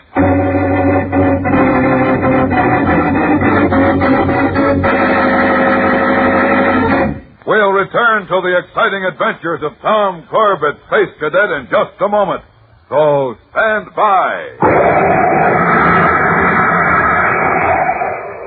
Spaceman, you've been with Tom Corbett on flights through space. You've been with him on Mars and Venus. You've seen him in action at Space Academy, too. Well, now you can get Tom Corbett's picture on a magic moving picture eye. The magic eye is a plastic disc with Tom's picture in it. When you tilt it back and forth, the picture inside shows you exciting action. And besides Tom Corbett, there are other action pictures, too. One Magic Eye shows Bobby Riggs, famous tennis star. Another shows a Douglas skyrocket jet plane. And you can get as many as 16 different Magic Eye subjects. Planes, movie stars, trains, sports stars. And listen to this. You don't have to write in to get a Magic Eye. No, sir. No box tops, no waiting, nothing extra to pay. You get a Magic Eye free at no extra cost every time you get a package of Kellogg's Pep. Now, think of it. There's a Magic Eye waiting for you inside every package of Kellogg's Pep. Get some Magic Eyes right away. Sew them on your jacket or belt. They really look swell. And the more you get, the better. So let's get going, spacemen. Remember, there's a Magic Eye free at no extra cost in each and every package of the Build-Up Wheat Cereal, Kellogg's Pep. P-E-P. Pep.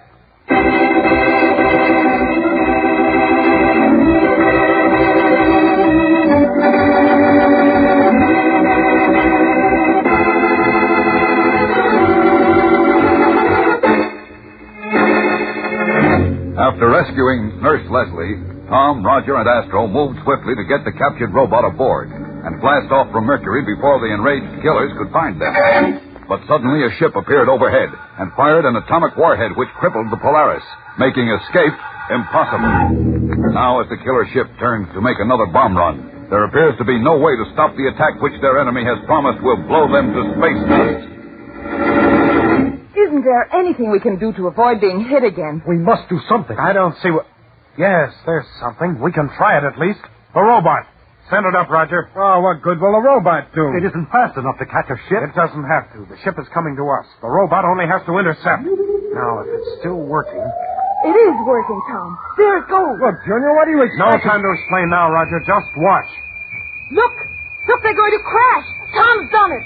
No, they're not. They're clear. They're passing above it. That's just what I wanted. Now their firing rocket tube is exposed. What? Oh, great Jupiter, if only you can do it. Do what, for heaven's sake? Steady, Tom. Steady. There, you've done it. Look, Doctor. Their ship, it blew up. But how could it? What happened? You tell him, Roger. Well, Tom sent the robot smack into their firing tube. Their own warhead blasted them. A brilliant maneuver. Brilliant. And now, Leslie, this time we're really safe. Thanks to the quick thinking and steady hand of Cadet Corbett.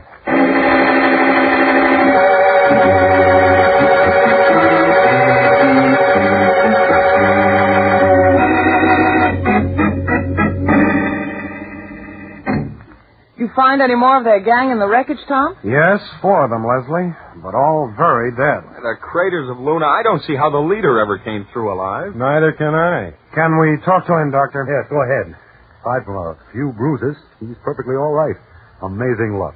I don't know, Doc. You live to stand trial. That's not so lucky. Don't worry, you good citizens of the Solar Alliance. You'll never put me on trial. Get him. Sounds as if he thinks he can escape. Look here. Just what were you doing on Mercury? What were you using the robots for? Mining what your stupid scientists were looking for on their top-secret project. Natural plutonium. Natural plutonium? But that's very rare. Most of it is made artificially. On Earth, yes, but we found it here. It meant cheap atomic power, wealth. Good thing we stopped you. Guys like you don't deserve wealth. You don't know how to use power. You can stole the speeches, Cadet. I'm not interested. Hey, I wonder if this gang wasn't just part of a larger outfit. If so, the Solar Guard will find it and take care of it. Well, we've nothing to do now until the release ship comes. So, let's relax.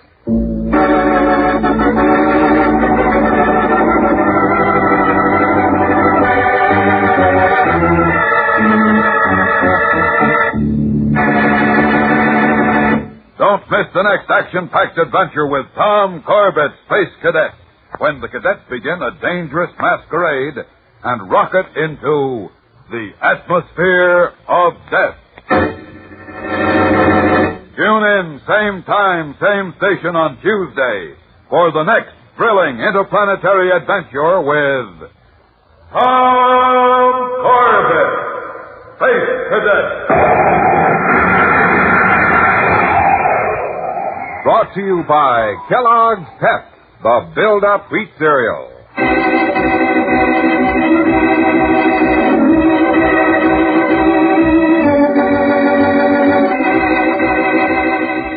Tom Corbett, Space Cadet, starring Frankie Thomas, can also be seen on television and appears in the comic sections of many of America's leading newspapers. Look for it daily and in weekend editions. Featured in today's cast were Jan Merlin, Al Markham, James Monks, and Connie Lemke. Today's program was written by Don Hughes, directed by Drex Hines. Jackson Beck speaking. Kellogg's Raisin Bran has a secret. Kellogg's Raisin Bran has a secret. And what a secret! In Kellogg's Raisin Bran, the tasty raisins are dipped in honeycomb. That means plumper, more tender raisins, along with delicious golden crisp bran flakes. Both fruit and cereal, all in one box. And no other raisin bran but Kellogg's gives you the tender goodness of raisins dipped in honeycomb. That's Kellogg's secret. So for your breakfast, make sure you get Kellogg's, because Kellogg's Raisin Bran has a secret. By the way, boys and girls, there's a swell story about Tom Corbett, the cadets, Captain Strong, Dr. Joan Dale, and Commander Arkwright in the new April issue of Radio Television Mirror magazine that just went on sale at your newsstand. You'll enjoy seeing pictures of all the cast at home in the Radio TV Mirror story. This program has come to you from New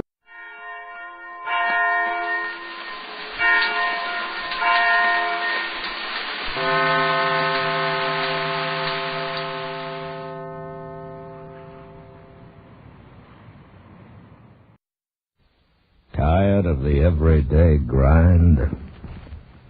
Ever dream of a life of romantic adventure? Want to get away from it all? We offer you Escape. Escape, designed to free you from the four walls of today for a half hour of high adventure.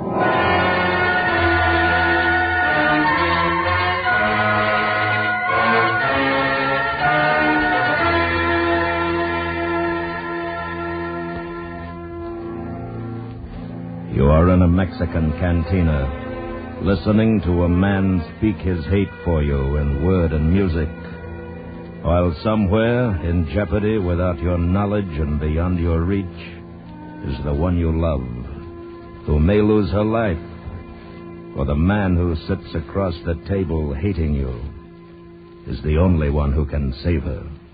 Listen now as Escape brings you E. Jack Newman's exciting story, El Guitarero.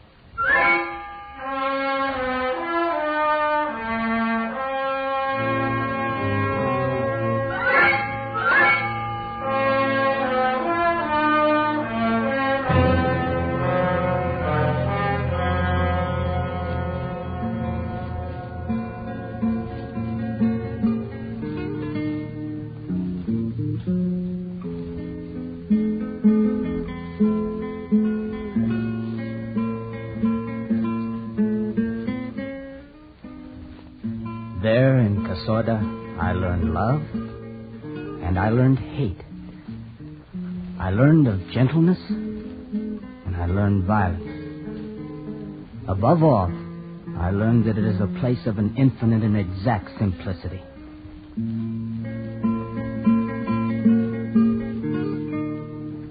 There was a poet in a cantina. Me. There was a woman. There was the excusable arrogance of feeling young and creative. And lastly, there was El Guitarero.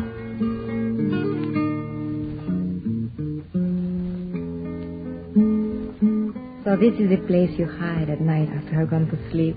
Not hiding, working. We interrupt this program. We have interrupted this program for the latest on the prisoner of war exchange in Korea. We switch you now to Freedom Village, Korea. George Herman reporting.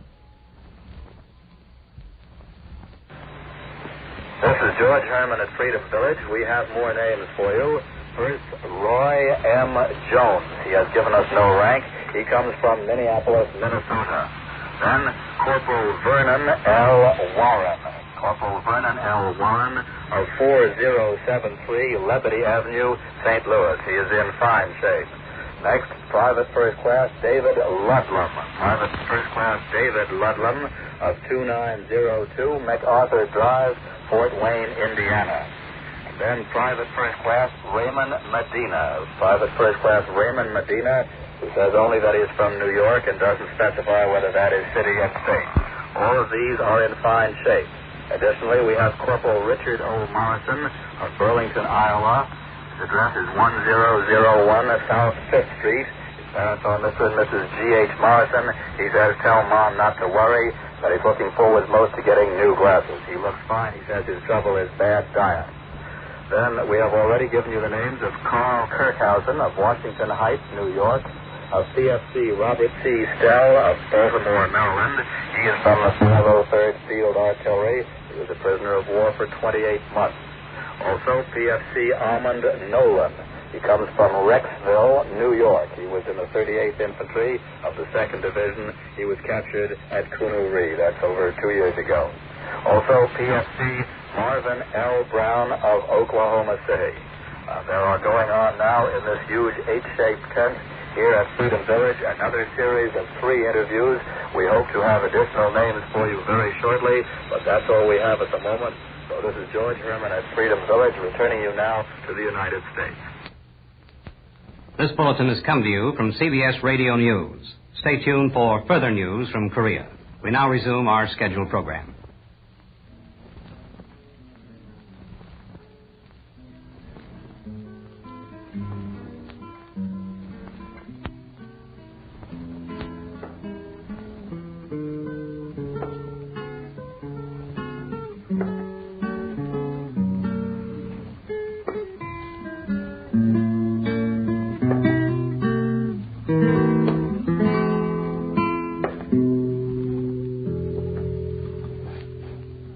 Buenas noches, Guitarero. Yo quiero la música. Siéntase, por favor. What do you write? Just notes. It's been told to me that you are a famous man. That you are a poet. I am a poet. Don't you approve? I do not know of what you write. Sit down and I'll tell you.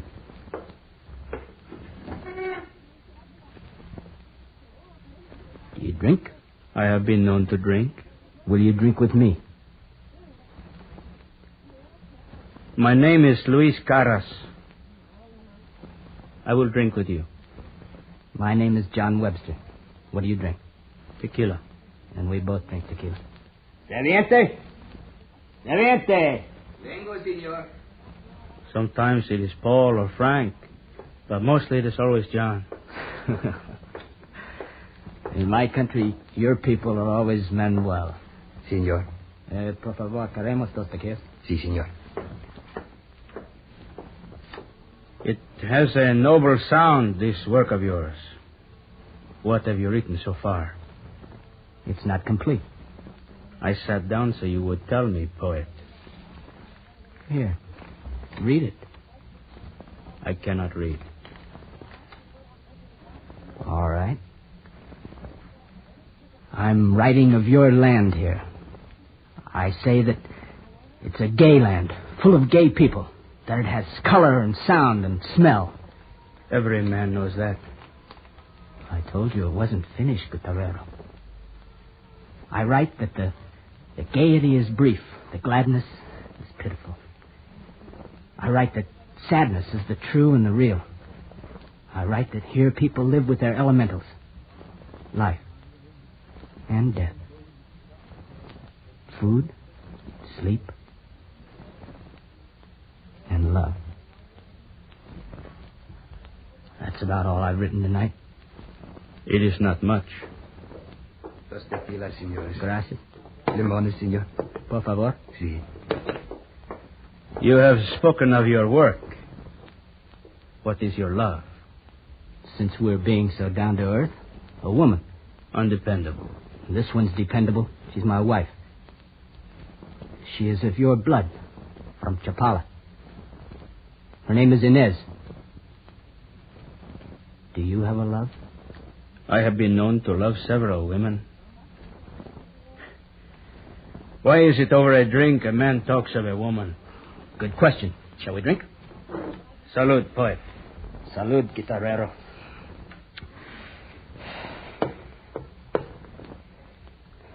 This woman, how do you know you love her? What? Would you fight for her? Die for her?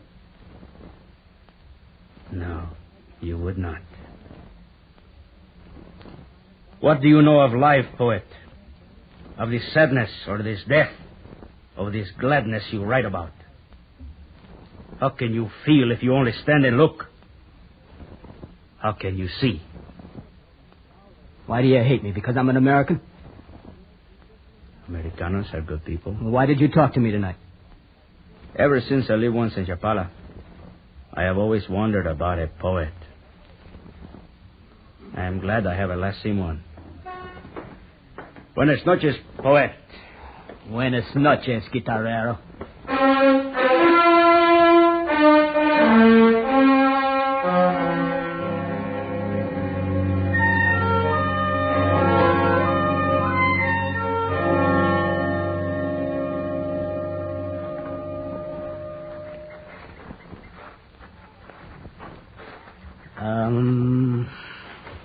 That. Árbol. That? Arbusto. Arbol, tree, arbusto, bush. Mm-hmm. How about that? Gorrión. A sparrow is a gorrión? Yes. A sparrow is very important. It is? Back home, where there's a telephone wire to look at or a tall building you can't look beyond, I suppose there's a sparrow in the sky. I'm accustomed to that. But here, the flight of a sparrow becomes a thing of vast importance. I must have that same sparrow, that same fleeting beauty at home, everywhere. It is everywhere. Like love. Like our love. Yes. That's what I was speaking of. Our love.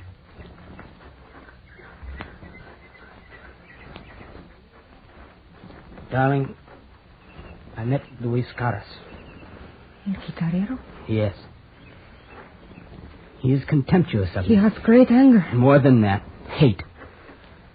I can't help thinking about it. Since I talked to him last night, I've begun to question everything I do, all I've done.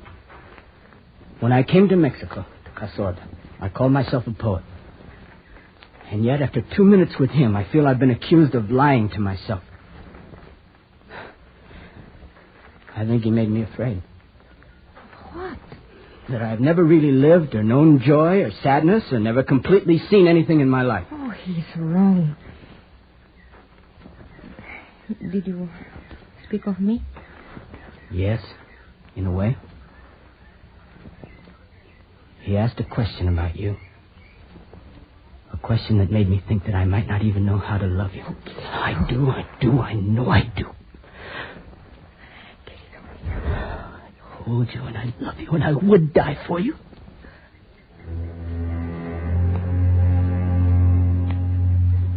And it came in the form of an old truck covered with dust rattling down the road toward us. 2 men in the driver's seat looking out the grimy windows. I was still holding her in my arms. Querido. What, my darling? Those men, they want something of us. There will be no outcry, senor. This is a gun. You will come with us, senor. No. Now, just a minute. If it's money you want. Yes, it is money we want. Senor. No, please help me. Stop it. He die if you make this difficult. In the car with her, Carlos. Come, senora. Look here, I'm an American. Do not go to the police, Americano, or she dies. Go back to your hotel. You will hear from us.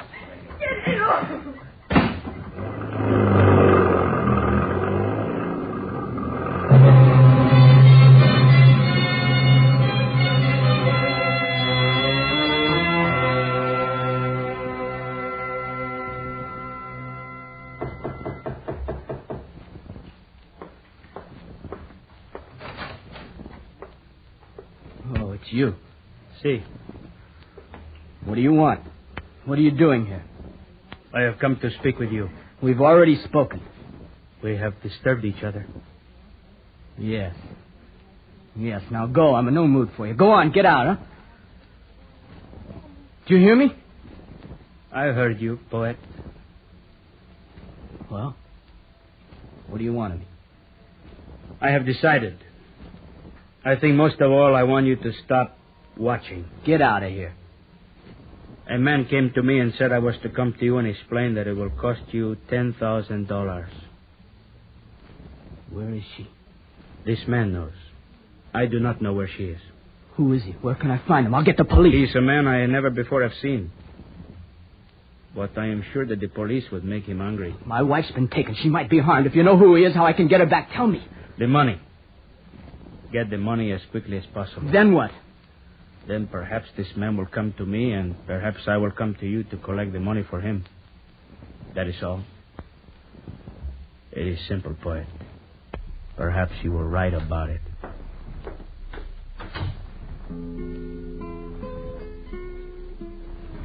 He stepped out into the night. The one man who could help me get her back. The man who hated me more than anything on earth.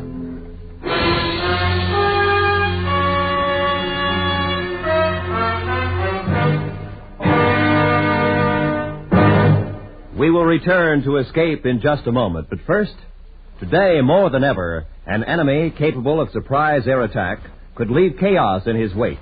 That's why all Americans should be in the Ground Observer Corps, volunteering a few hours a week to guard our skies.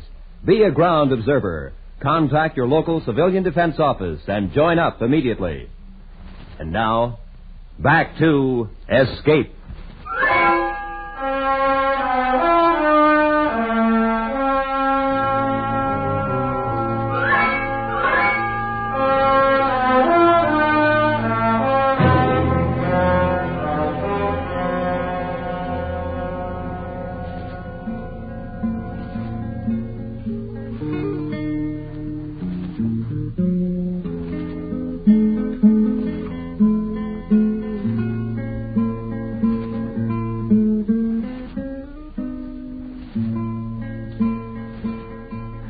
Above the Hotel Dominguez in Casoda, there is a hill. And on it there is a path that a man may walk and look out upon the sprawling village and listen to the sounds of the night from the cantina.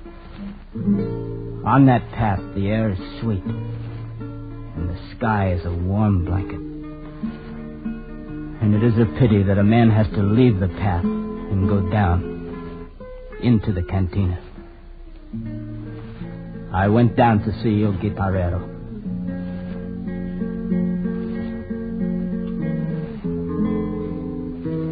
Poet? Hello.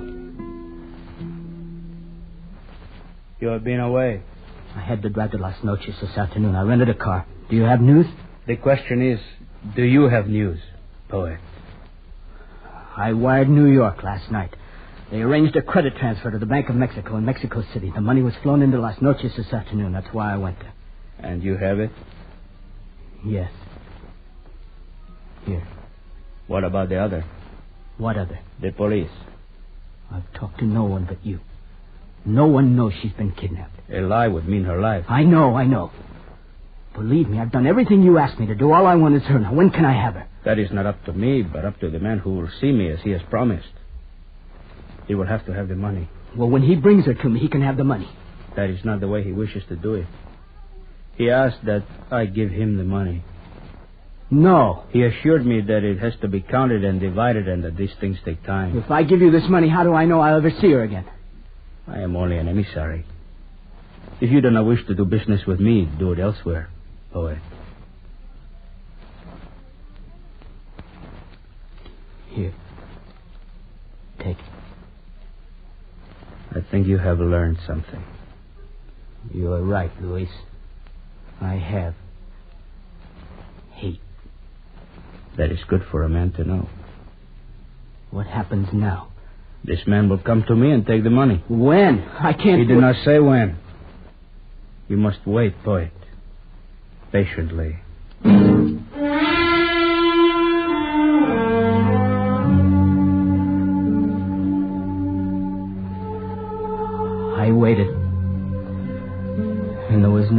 that night or the next night, I spent the time, the crawling minutes, remembering all of what she meant to me,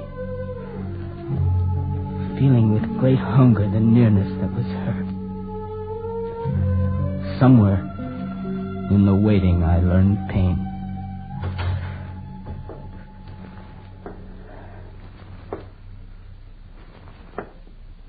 The man has asked me to bring you a message, poet. What? It is about your transaction. Did you see him? Did you give him the money? I did all that. Oh, come on. What? This man said to me that he wants more money. $10,000 more. No, that is inhuman. He explained to me that it was simple for you to get the first so he would like another. But he promised he'd give it back to me if I paid him. He did not refer to that. He merely said that he would contact me this night again and that he's most anxious for your answer. I haven't got it. He's of the opinion that you can get it. But I can't. I haven't any more. I paid him all the money I had in the world, all I could raise. You wish for me to tell him that? Tell him I just can't get it. He will probably kill her. But I will tell him what you have said, poet.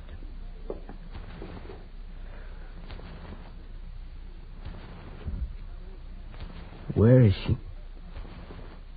What have you done with her? I have done nothing with your woman. I am only an emissary. No. You've been lying. You're in with him. You planned it. You hate me and you want to take something away from me. How does it feel to be a helpless little man, poet? Not even able to write of your own helplessness as you have written of others. The ones with their sadness. How does it feel to be one of them? Can you write of it? Where is she, Louis? You'll die if you don't tell me where she is. Do poets love anything but their words and themselves? Tell me? This is a knife, poet. It stops you, huh? No! I told you the knife would stop you. Poet.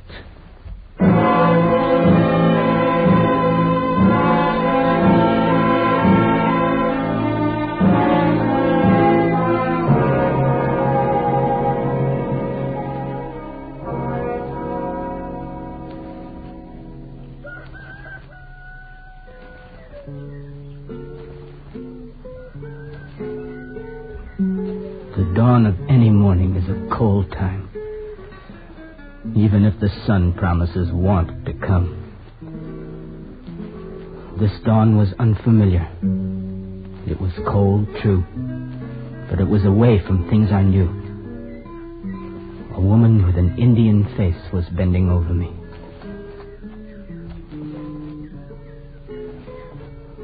Who are you? No comprendo inglés, señor. What? You're awake, poet? You? What? This is Senora Amelia. She has bound up your wounds. She's expert in this. ¿Y siente dolor? She wants to know how you feel. I feel all right, I guess. It was a slight wound. I could have done worse. Can you stand, poet? No, está tan enfermo para mover. Poet, I like you no better now than I did 4 hours ago. Something stopped me from killing you as I could have. Now it is important that you stand on your feet and live. We will get the woman. We? That is what you want? This woman? Yes, yes. We will get her together.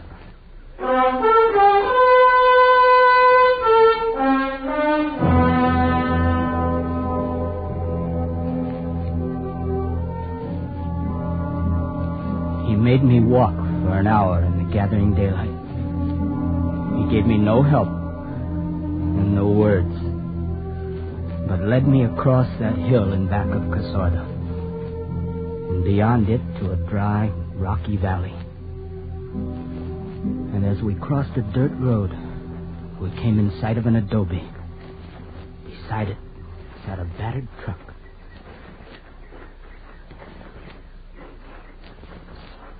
Wait, poet. After I spoke with you last night in the room, I met one of these men who have taken your money and your wife. I told him what you said. Then I followed him to this place. The woman is in there. Are they with him? See, they got her. There are 2 of them and 2 of us. Now, here's a knife for you, and I will keep this one. Are you ready, poet? I'm ready, Guitareo.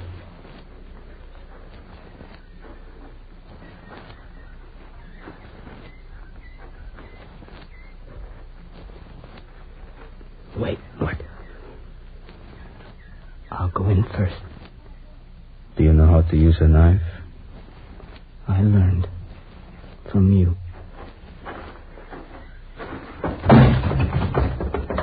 ¿Qué pasa? I've come for my wife. Come on! Luis, you all right? See, I'm fine, but he is not so good. Now, try there. Locked.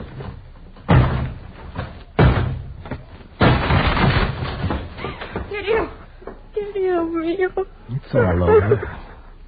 All over. I've come for you. I've come for you.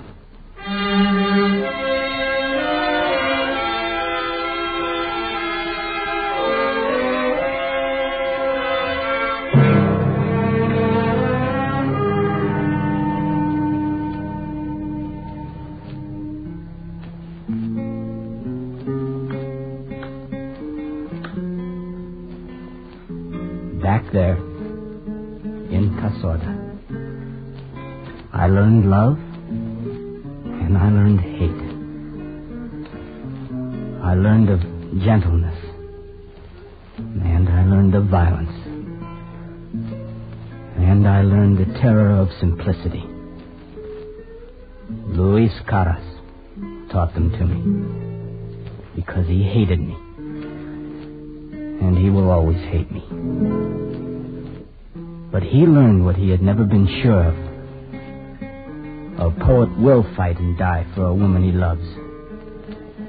And that is of vast importance to El Guitarero.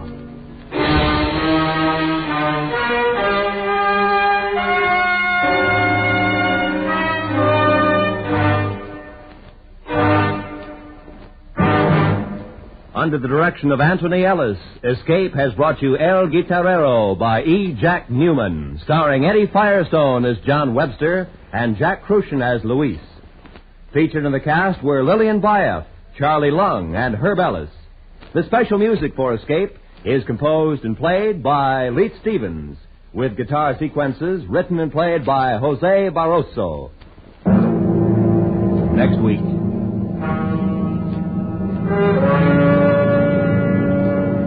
You are aboard a dead ship, drifting aimlessly in the endless reaches of the Indian Ocean, while the 3 men who are your companions, unaware of your innermost thoughts, are making their own plans for the division of treasure, which, because you are a woman, can mean life or death for you all.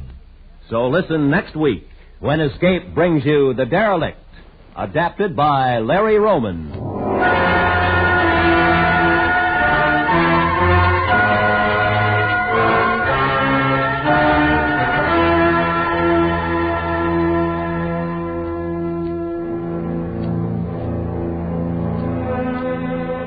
Tomorrow night, listen for the Lux Radio Theater, starring Dan Daly and Deborah Paget. Also tomorrow night, Frank Lovejoy stars on Suspense, both on most of these same CBS radio stations. This is Roy Rowan speaking. And remember, America is listening with 14 million kitchen radios and listens most to the CBS Radio Network.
Nestle's Quick for the greatest tasting chocolate milk. And those famous Nestle's chocolate bars present Space Patrol! High adventure in the wild, vast reaches of space. Missions of daring in the name of interplanetary justice. Travel into the future with Buzz Corey, Commander-in-Chief of the Space Patrol. In today's transcribed Space Patrol adventure, Buzz and Happy are aboard the Terra 5, preparing to fight off an attacking robot ship. Fire stern torpedo 1. Fire 1. Surely you don't think I'm aboard this robot ship, Commander? In a few seconds, Polidor, there won't be a ship. Commander, the torpedo exploded short of the target. The ship's protected by a force field. Our torpedoes explode when they hit the field. That's right. Keep firing if you like. You can't stop this robot ship. It's gaining on us, sir. If you don't act quickly, it'll ram us and blow us to bits. We'll return in just a moment with today's exciting Space Patrol adventure, Race Against Time.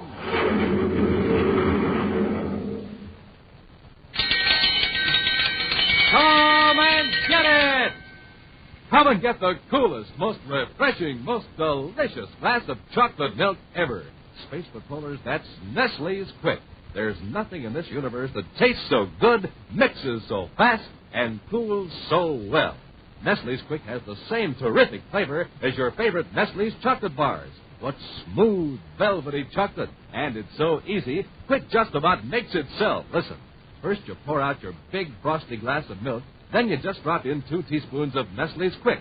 Swish it around for a second, and there it is, your Quick-Me-Up, packed with nourishment, full to the brim with cool refreshment, just what you want in this hot weather. So be sure you get Mom to bring home the big brown and yellow can of Nestle's Quick, so you can make yourself a glass of Quick anytime you like. And remember, this is the sound of good things coming. Come and get it!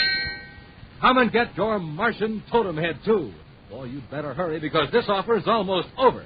You can have tons of fun with your totem head because it's got magic forehead vision. You can see out, but nobody can see in.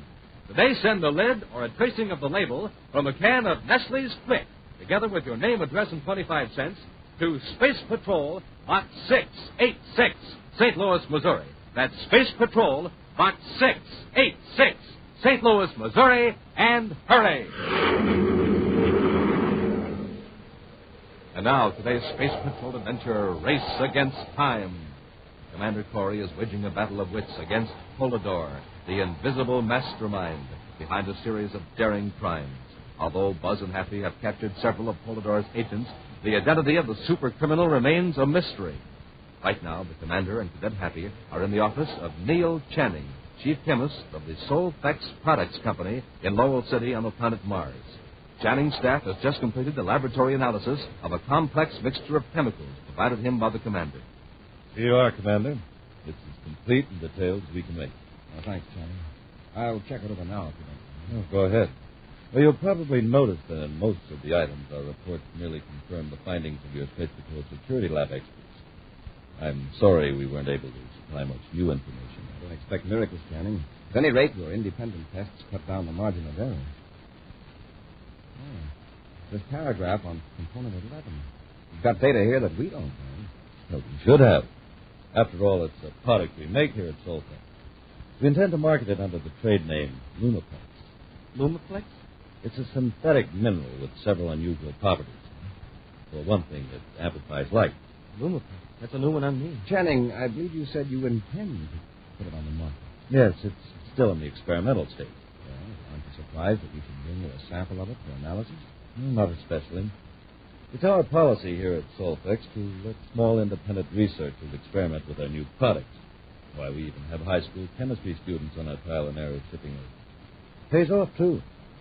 Some of our best commercial ideas have come from Mr. Channing, did you ever hear of someone called Polidor?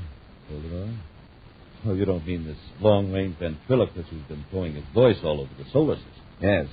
This sample of powdered chemicals is the remains of the gadget he uses to project his voice. He calls it a detectoscope. For the materials you found in this sample, Channing, could you construct a device that would act as a spaceophone and viewscope combined?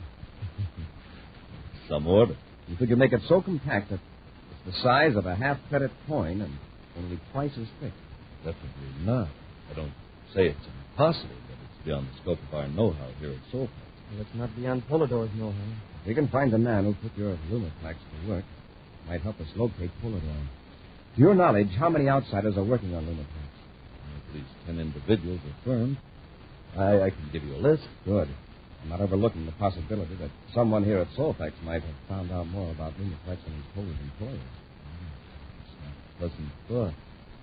I'm sure my employees are loyal, but I admit it's an angle you'll have to consider, Commander. Say, maybe it's none of my business, but do you intend to question everybody on that list I mentioned? Our agents will. Why? Well, would it help you if you had a little background on these experimenters, the general direction of their research? It certainly would. Then Gannett's your man. Rudolph Gannett. He's an amateur astronomer, and he keeps in touch with a lot of the small fry experimenters, crackpots and all. Would an astronomer know much about electronics and this Lumiplex? Gannett might. Remember I said he was an amateur astronomer. He was a research chemist before he retired. Now he's got a nice place outside Lowell City where he putters around making his own telescopes and all the paraphernalia that goes with it. Even molds and grinds his own lenses. Every new plastic that comes out, he makes optical tests on.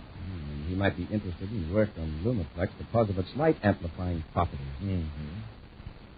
Now, since we're here in Lowell City, we'll have a talk with him. Well, I'll tell you how to find his place. But I'm warning you, Commander. You'll be lucky if you can get Gannett's head out of the Milky Way long enough to talk to him. His mind is usually a million light years out in space. We'll take a chance. Thanks, Channing.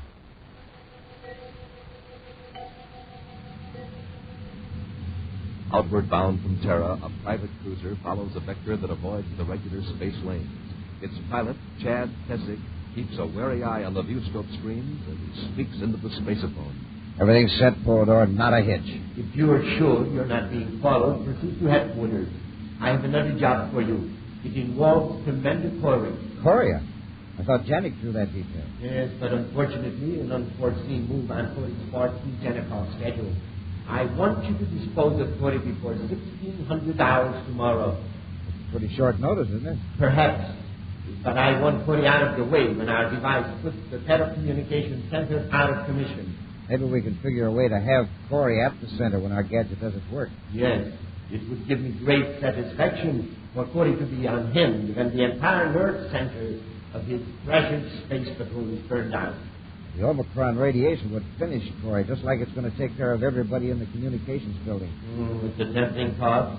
But an attempt to maneuver Corey into the center of the second 1600 hours might arise his suspicions and upset our plan. That shouldn't be hard. Corey's headquarters isn't far from communications. No, but Corey isn't on Terra. No, where is he? In Lowell City. It appears to me, Tessie, that Commander Corey's unhappy face will be among the important messages that the communication center will be unable to transmit. Hold it around. On a high hill some 60 miles from Lowell City is the home of Rudolph Gannett. It is not a spectacular residence. Its only unique feature being a small dome, unmistakably identifies it as an observatory. In the library adjoining the dome, Gannett looks up from the list of names Commander Corey has just handed him. I see you have Professor Arlington's name here. Do you know him? Oh, quite well. I don't wish to seem unkind, but you might as well cross his name off the list. Then you don't think he's working with Lumiplex? Saying with Lumiplex is more in Arlington's line, Commander. Please don't misunderstand me. Arlington is competent in his field. A good instructor, but not an original research man. I see. That brings just two names as being likely to experiment with Lumiplex along the lines I mentioned. James Hollister of Jupiter and Lawrence Earhart of Nicholas City. Yes, Commander. Well, thank you for your help, Mr. Gannett. Oh, you're not leaving. I was hoping to show you my observatory. I'm sorry, but we've got to get back to Lowell City. Later, when we aren't so rushed, Happy and I'd be delighted to see you. Well, we sure would, Mr. Gannett. Oh, you men who search for criminals are always in a rush. That's why I like astronomy. There are no criminals in the heavens. The stars all obey the law. Maybe that's because they're old enough to know they can't get away with disobeying the law. So long, Mr. Gannett. Goodbye, Mr. Gannett, and thank you very much. Oh, you're welcome. Goodbye, gentlemen.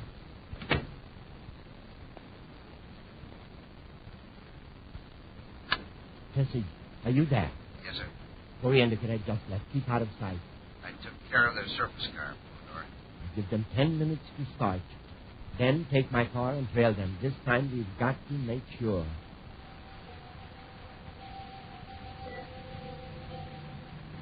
With Commander Corey at the wheel, the Space Patrol surface car moves swiftly over the deserted road to Lowell City. The many turns and grades in this stretch through the mountains keep Buzz and Happy from noticing the car following, a mile behind. Hey, we're making good time for this kind of road. Mm-hmm. What time is it? Well, I've got 11:16, but my watch is slow. Right. You said Happy's watch isn't correct at a split second? Well, I noticed it at Gannett's place, sir. I checked it with his clock, and I'm a half a minute behind. Well, an astronomer would certainly have the correct time. I don't want to take my eyes off the road, Hap. What does my watch say?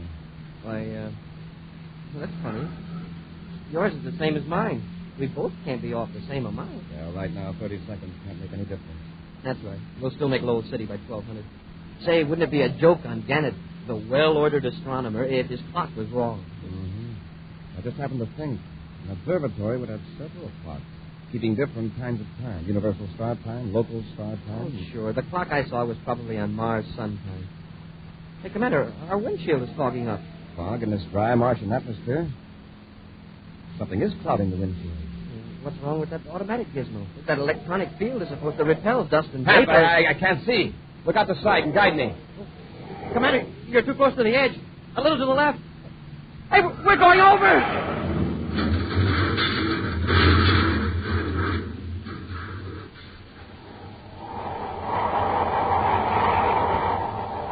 We'll return to Space Patrol in just a moment.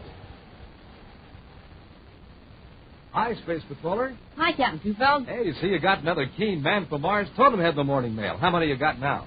3 and 4 more to come. Just wait. I'm going to have the biggest totem pole in the whole universe, because I'm sending for totem heads just as fast as I can get box tops. Smart boy. And Space Patrollers, if you haven't started your totem head collection, you better get going right now, because this terrific offer ends soon. And you don't want to miss out on the fun you can have with these neat totem heads. Wear them over your head, and from head to shoulders, you're in the sky. A man from Mars totem head is more than 12 inches high, and every one of them has magic forehead vision. Yes, sir, magic forehead vision. That's the special secret eye plate. You can see out, but nobody else can see in. And when you get lots of totem heads, you can build yourself an honest-to-goodness totem pole in your room or in your backyard, like I'm doing. Each totem head has a face in front and one in back, too. A beak-like nose, fang-like teeth, and ears that flop. And wait till you see those bright Martian colors. Red and yellow, green and black. Hurry, gang. Get your box top in your quarter and send for yours now. Remember, Space Patrollers, this offer soon ends. So for every totem head you want, send a Rice Chex or Wheat Chex box top, together with your name and address and 25 cents in coin, to Space Patrol, Box 686, St. Louis, Missouri. Don't forget your 25 cents. That's Space Patrol, Box 686, St. Louis, Missouri. This offer good only in the USA and may be withdrawn at any time. And now back to our Space Patrol adventure, Race Against Time. Buzz and Happy are in the surface car driving through a mountainous region of Mars after interviewing an amateur astronomer named Rudolph Gannett. Suddenly, the windshield of the car clouded up, and before Buzz could bring the car to a stop, it careened over the edge of an embankment. Now the car is tumbled to a stop in the soft dirt just a few feet from a straight drop-off. A moment later, another surface car rounds the bend and stops at the scene. A man gets out and ascends the slope toward the wreck. The two Space Patrollers lie motionless in the battered surface car. Then Happy moans and stirs. Suddenly, he's aware of a quick, firm grasp on his arm. A pressure that in 1 second tells Happy, even in his dazed condition, that Buzz wants him to remain quiet and feign unconsciousness. An instant later, the car door is yanked open. Very neat job. Not quite neat enough, Happy. One of them is still alive. I heard him moan. They're both out cold. I can finish him off easy. Keep your hands off the car. We don't want fingerprints. Okay, Porter. I'll be careful. When you coated the windshield, you used too thin a solution. You should have charged out instantly. Then I transmitted the energizing field from the observatory. Well, it worked okay. The windshield is clear now. It looked like Corey lost control and tumbled over the cliff. No, if he hadn't had time to slow down, he'd have gone completely down to the bottom. Anyway, Corey won't be able to stop our little surprise for the Ontario 1600. Well, look, why don't I drag him out and toss him over the ledge? It looked like they were thrown out of the car. It's an excellent suggestion. But first, dispose of the detector scope. Can't you destroy it with the disintegrator impulse? Naturally. But you don't think I want Space Patrol investigators to find the powder in the car, do you? Yeah, that's right. They'd know the wreck wasn't an accident. Or find out that Janet and Polydor are the same. Now, before you dispose of these two, throw the detectoscope over the leg. I'll disintegrate it in midair, and the powder will never be found. But remember, leave no clues. Be careful. Polydor out. Okay, Polydor. Here goes. Now I'll take care of these two guys. Come on, Corey. You're going over the cliff. I'll take over from here, Tessie. Need some help, Commander? No. Except to carry Tessig up to his car. Oh, he got colder than he thought we were. Maybe. They didn't have a chance to check us. No, sir. Now we know who Polydor is. Since he disintegrated the detectoscope, he doesn't know we made it yet. You sure were right when you pegged Janet as a phony. I'll notify Lowell City headquarters and send a couple of patrol ships to Gannett's observatory. That is, if our car space authority is. That's dead. Maybe there's one in Tessig's car. Yes, and also a hidden detectoscope. Whether we use the spaceophone or not, Polydor will be tipped off if we're still alive. I guess a surprise attack on his observatory is impossible. We'll take Tessig to Lowell City. Then we'll send patrol ships to the observatory while I work in Tessig. I've got to find out what Polydor meant by a surprise party on Terra at 1600. Yeah, I heard that. Yeah, it sure can't be anything good. Remember, after we get near Tessig's car, not a word about Polydor, Tessig, or Terra. Maybe we can't keep him from seeing us with his detectoscope, but we can keep him on a hot seat, worrying about what we're going to do. After a fast and silent trip to Lowell City, Buzz dispatches 2 patrol ships to Polydor's observatory. Then, in the Space Patrol headquarters of the Mars capital, he questions Chad Tessig. Once more, Tessig. What's Polydor planning to do on Terra at 1600? Polydor? Yeah, I don't know what you're talking about. All right, then. Gannet. I heard the whole conversation back at the wreck. Polydor is Gannet, and you're working with him. You've been working too hard, Commander. You're imagining things. I'm through wasting time, Tessig. I'm giving you a brainograph test. Excuse me, Commander. Yes, Happy? The patrol just reported in from the observatory. Polydor was gone, I suppose. Yes, and so was that small atmosphere ship we saw parked near the house. The agents are searching the place from top to bottom looking for evidence. Get anything out of Tessig? No. The brainograph will fix that. Oh, another thing, sir. The local lab men went over to Tessig's car. They found some more powder. Polydor had a detectoscope in there, all right. Now get this, Tessig. If anything serious happens on Terra in the next few hours, we're going to hold you personally responsible. You can't do that. It's not fair. Huh. Look who's talking about fairness. Tessig, I know Polydor has planned a catastrophe for 1600 on Terra. You can help prevent it. If you don't, you'll take the consequences, and Polydor can't protect you. All right. It's a Terra Communications Center. It's going to be put out of commission if it works. How? At 1600 hours, a surge of high-voltage current's going to be sent over the regular power lines. It'll burn out every bit of equipment in the place. Spacephones, viewscopes, computers, relay transmitters, recording equipment, everything. Well, how about the voltage regulators? They'll automatically break the circuits if there's an overload. Not with the higher frequency current we're using. It'll jump every fuse and relay you've got. That whole center will be burned out. It'll be completely useless. Where's this device planted? What part of the building? Power section 4. It's well hidden where no one could find it unless they knew it was there. Tell me where it is and how to shut it off. I'll spaceophone instructions to Terra. No, it's not that easy. Polydor made sure it'd be a thorough job. It'll not only burn out all the equipment, but it'll take care of every living man in the building. How? Omicron radiation. When that charge hits, every light in the building, whether it's turned on or off, will throw out deadly Omicron rays. Smoking rockets. You're going under the brainograph, Tessig. We're going to find out how to shut off that machine. Yeah, you lick, Corey, because I don't know. You can bet that the men who installed it are scattered all over the solar system by now. Gee, Commander, what are we going to do? You can't do anything. Tessig, if that machine were right in front of you, could you figure out how to shut it off? I think so. But I'm on Mars, and the machine's on Terra. That can be fixed. I'm taking you to Terra. But you can't make it by 1600. Good, Prime. Come on, Hap. Let's get him to the ship. With Tessig locked securely in an aft compartment, the Terra 5 roars toward Terra. For the 10th time in the past hour, Happy has recomputed their vector, weighing space against time in endless calculations. It's going to be close. It's going to be close. What do you figure now, Hap? What's our ETA? 15:50 and 25 seconds. Less than 10 minutes to get from the spaceport to the communications center. And we don't know how much time Tessig will need to shut that thing off. We could take more acceleration, but I don't know about Tessig back there. We've got to keep him healthy and alert. When we drag him into communications, he'll be alert enough. He'll have to be to save his own skin. I'll increase acceleration a little. We can cut down our travel time another 5 minutes. Hap, look at the rear view scope. A spaceship on our tail. And it's gaining on us. Looks like trouble. Hold the door. The acceleration must be terrific. It's probably under robot control. I'll challenge him and find out. Caretaker aboard Terra 5, calling spaceship. Now 5 DUs astern on our vector, following Space Meridian 125. Request identification. Acknowledge. Have you stand by to fire space torpedo. Standing by, sir. Still coming on. Corey aboard Terra 5 to unidentified cruiser. You're on a collision course with this ship. Unless you acknowledge and change vector, you'll be fired upon.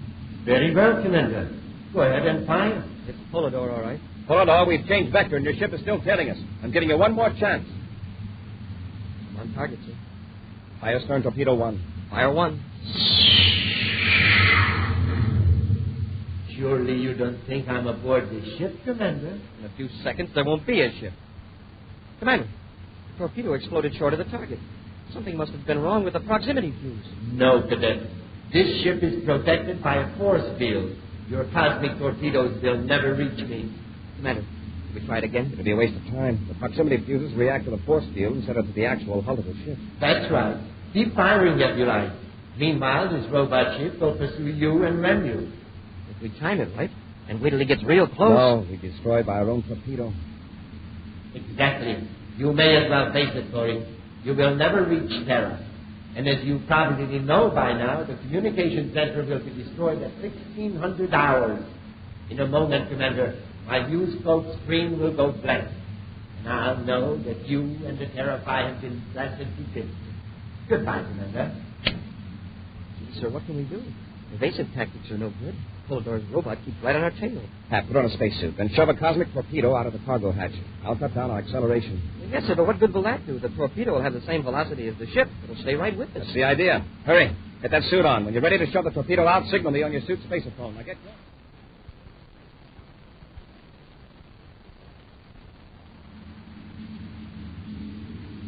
Happy to Commander Corey. Go ahead, Hap. The hatch is open. Torpedo's ready. Have you disconnected the proximity fuse? Yes, sir. All right. Going to cut our acceleration. Push the torpedo out, but take it easy. It'll explode on contact. That's clear of the ship, sir.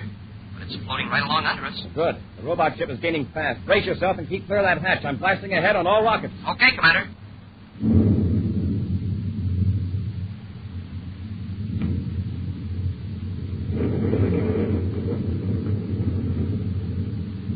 Everything all right back there, Hap? Yes, sir. But there was a big flash of light astern. That was Polidor's robot ship colliding with a torpedo. When I accelerated, we pulled ahead fast and left the torpedo behind. And the robot smacked it instead of us. Check on Telepathic before you come forward. I want him in good shape when we reach Terra. It's 1548 by the ship's chronometer when the Terra 5 roars to the Terra space lock. Buzz and Happy are rushed to the communications building in a surface car, holding the panic-stricken Telepathic between them. A swift elevator drops them down to Power Section 4, where the infernal device is poised to hurl destructive current and deadly radiation through the huge building. Come on, Telepathic. Where is it? It's in this room, there, behind that panel. Get to work and shut it off. Make it snappy. It's awful close to 1600. There it is. It's already started. We're too late. It's just building up potential. It won't throw the current into the mainland until the power's up. Well, don't just stand there. Shut it off. Commander, I can't remember. I can't think straight. Let's get out of here. There isn't time to get out. The only way you can save your own neck is to save everybody else. Now get to work. I think this is the switch here. Nothing happened. That must be for one of the preliminary operations. Once it's underway, it can't be stopped. I can't think. I can't think. I can't think. If I turn the wrong switch, it would throw the power on ahead of time. Tessie, you've only got a few seconds. Quiet, Hap. Don't rattle him any more than he is. You might as well all relax, gentlemen. There is nothing you can do. Hold it. There's a detectascope in here, too. I don't suppose, Commander, you'd like to spend your final minute of existence in explaining how you avoided my robot ship. When the viewscope went blank, I thought I had you. Think him shut up. Let me think. Now, how can Puri make me shut up when I'm safely on board? Polidor, tell me how to stop this machine. Please. He's not going to tell you. You've got to do it yourself, and you've got just 10 seconds. But, Commander... 8, 7, 6, 5, 4. I can't read. 2, 1. Something's gone wrong. It's not going to go off. Those fools. Those bungling fools. There's only one thing that could be wrong. They forgot to set the final locking switch. The locking switch. Which one is that? This one, right here. But it's in position. That's all I wanted to know.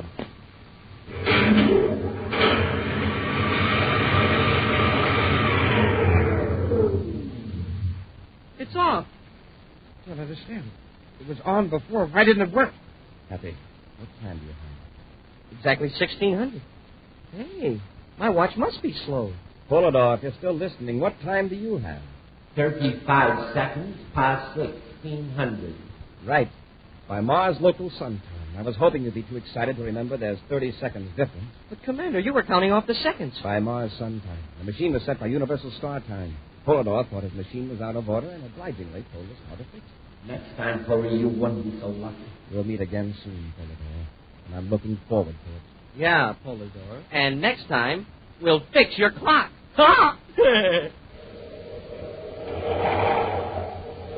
In just a moment, a preview of next week's exciting Space Patrol adventure brought to you by Rice Chex and Wheat Chex, the bite-sized cereals in the red and white checkerboard packages.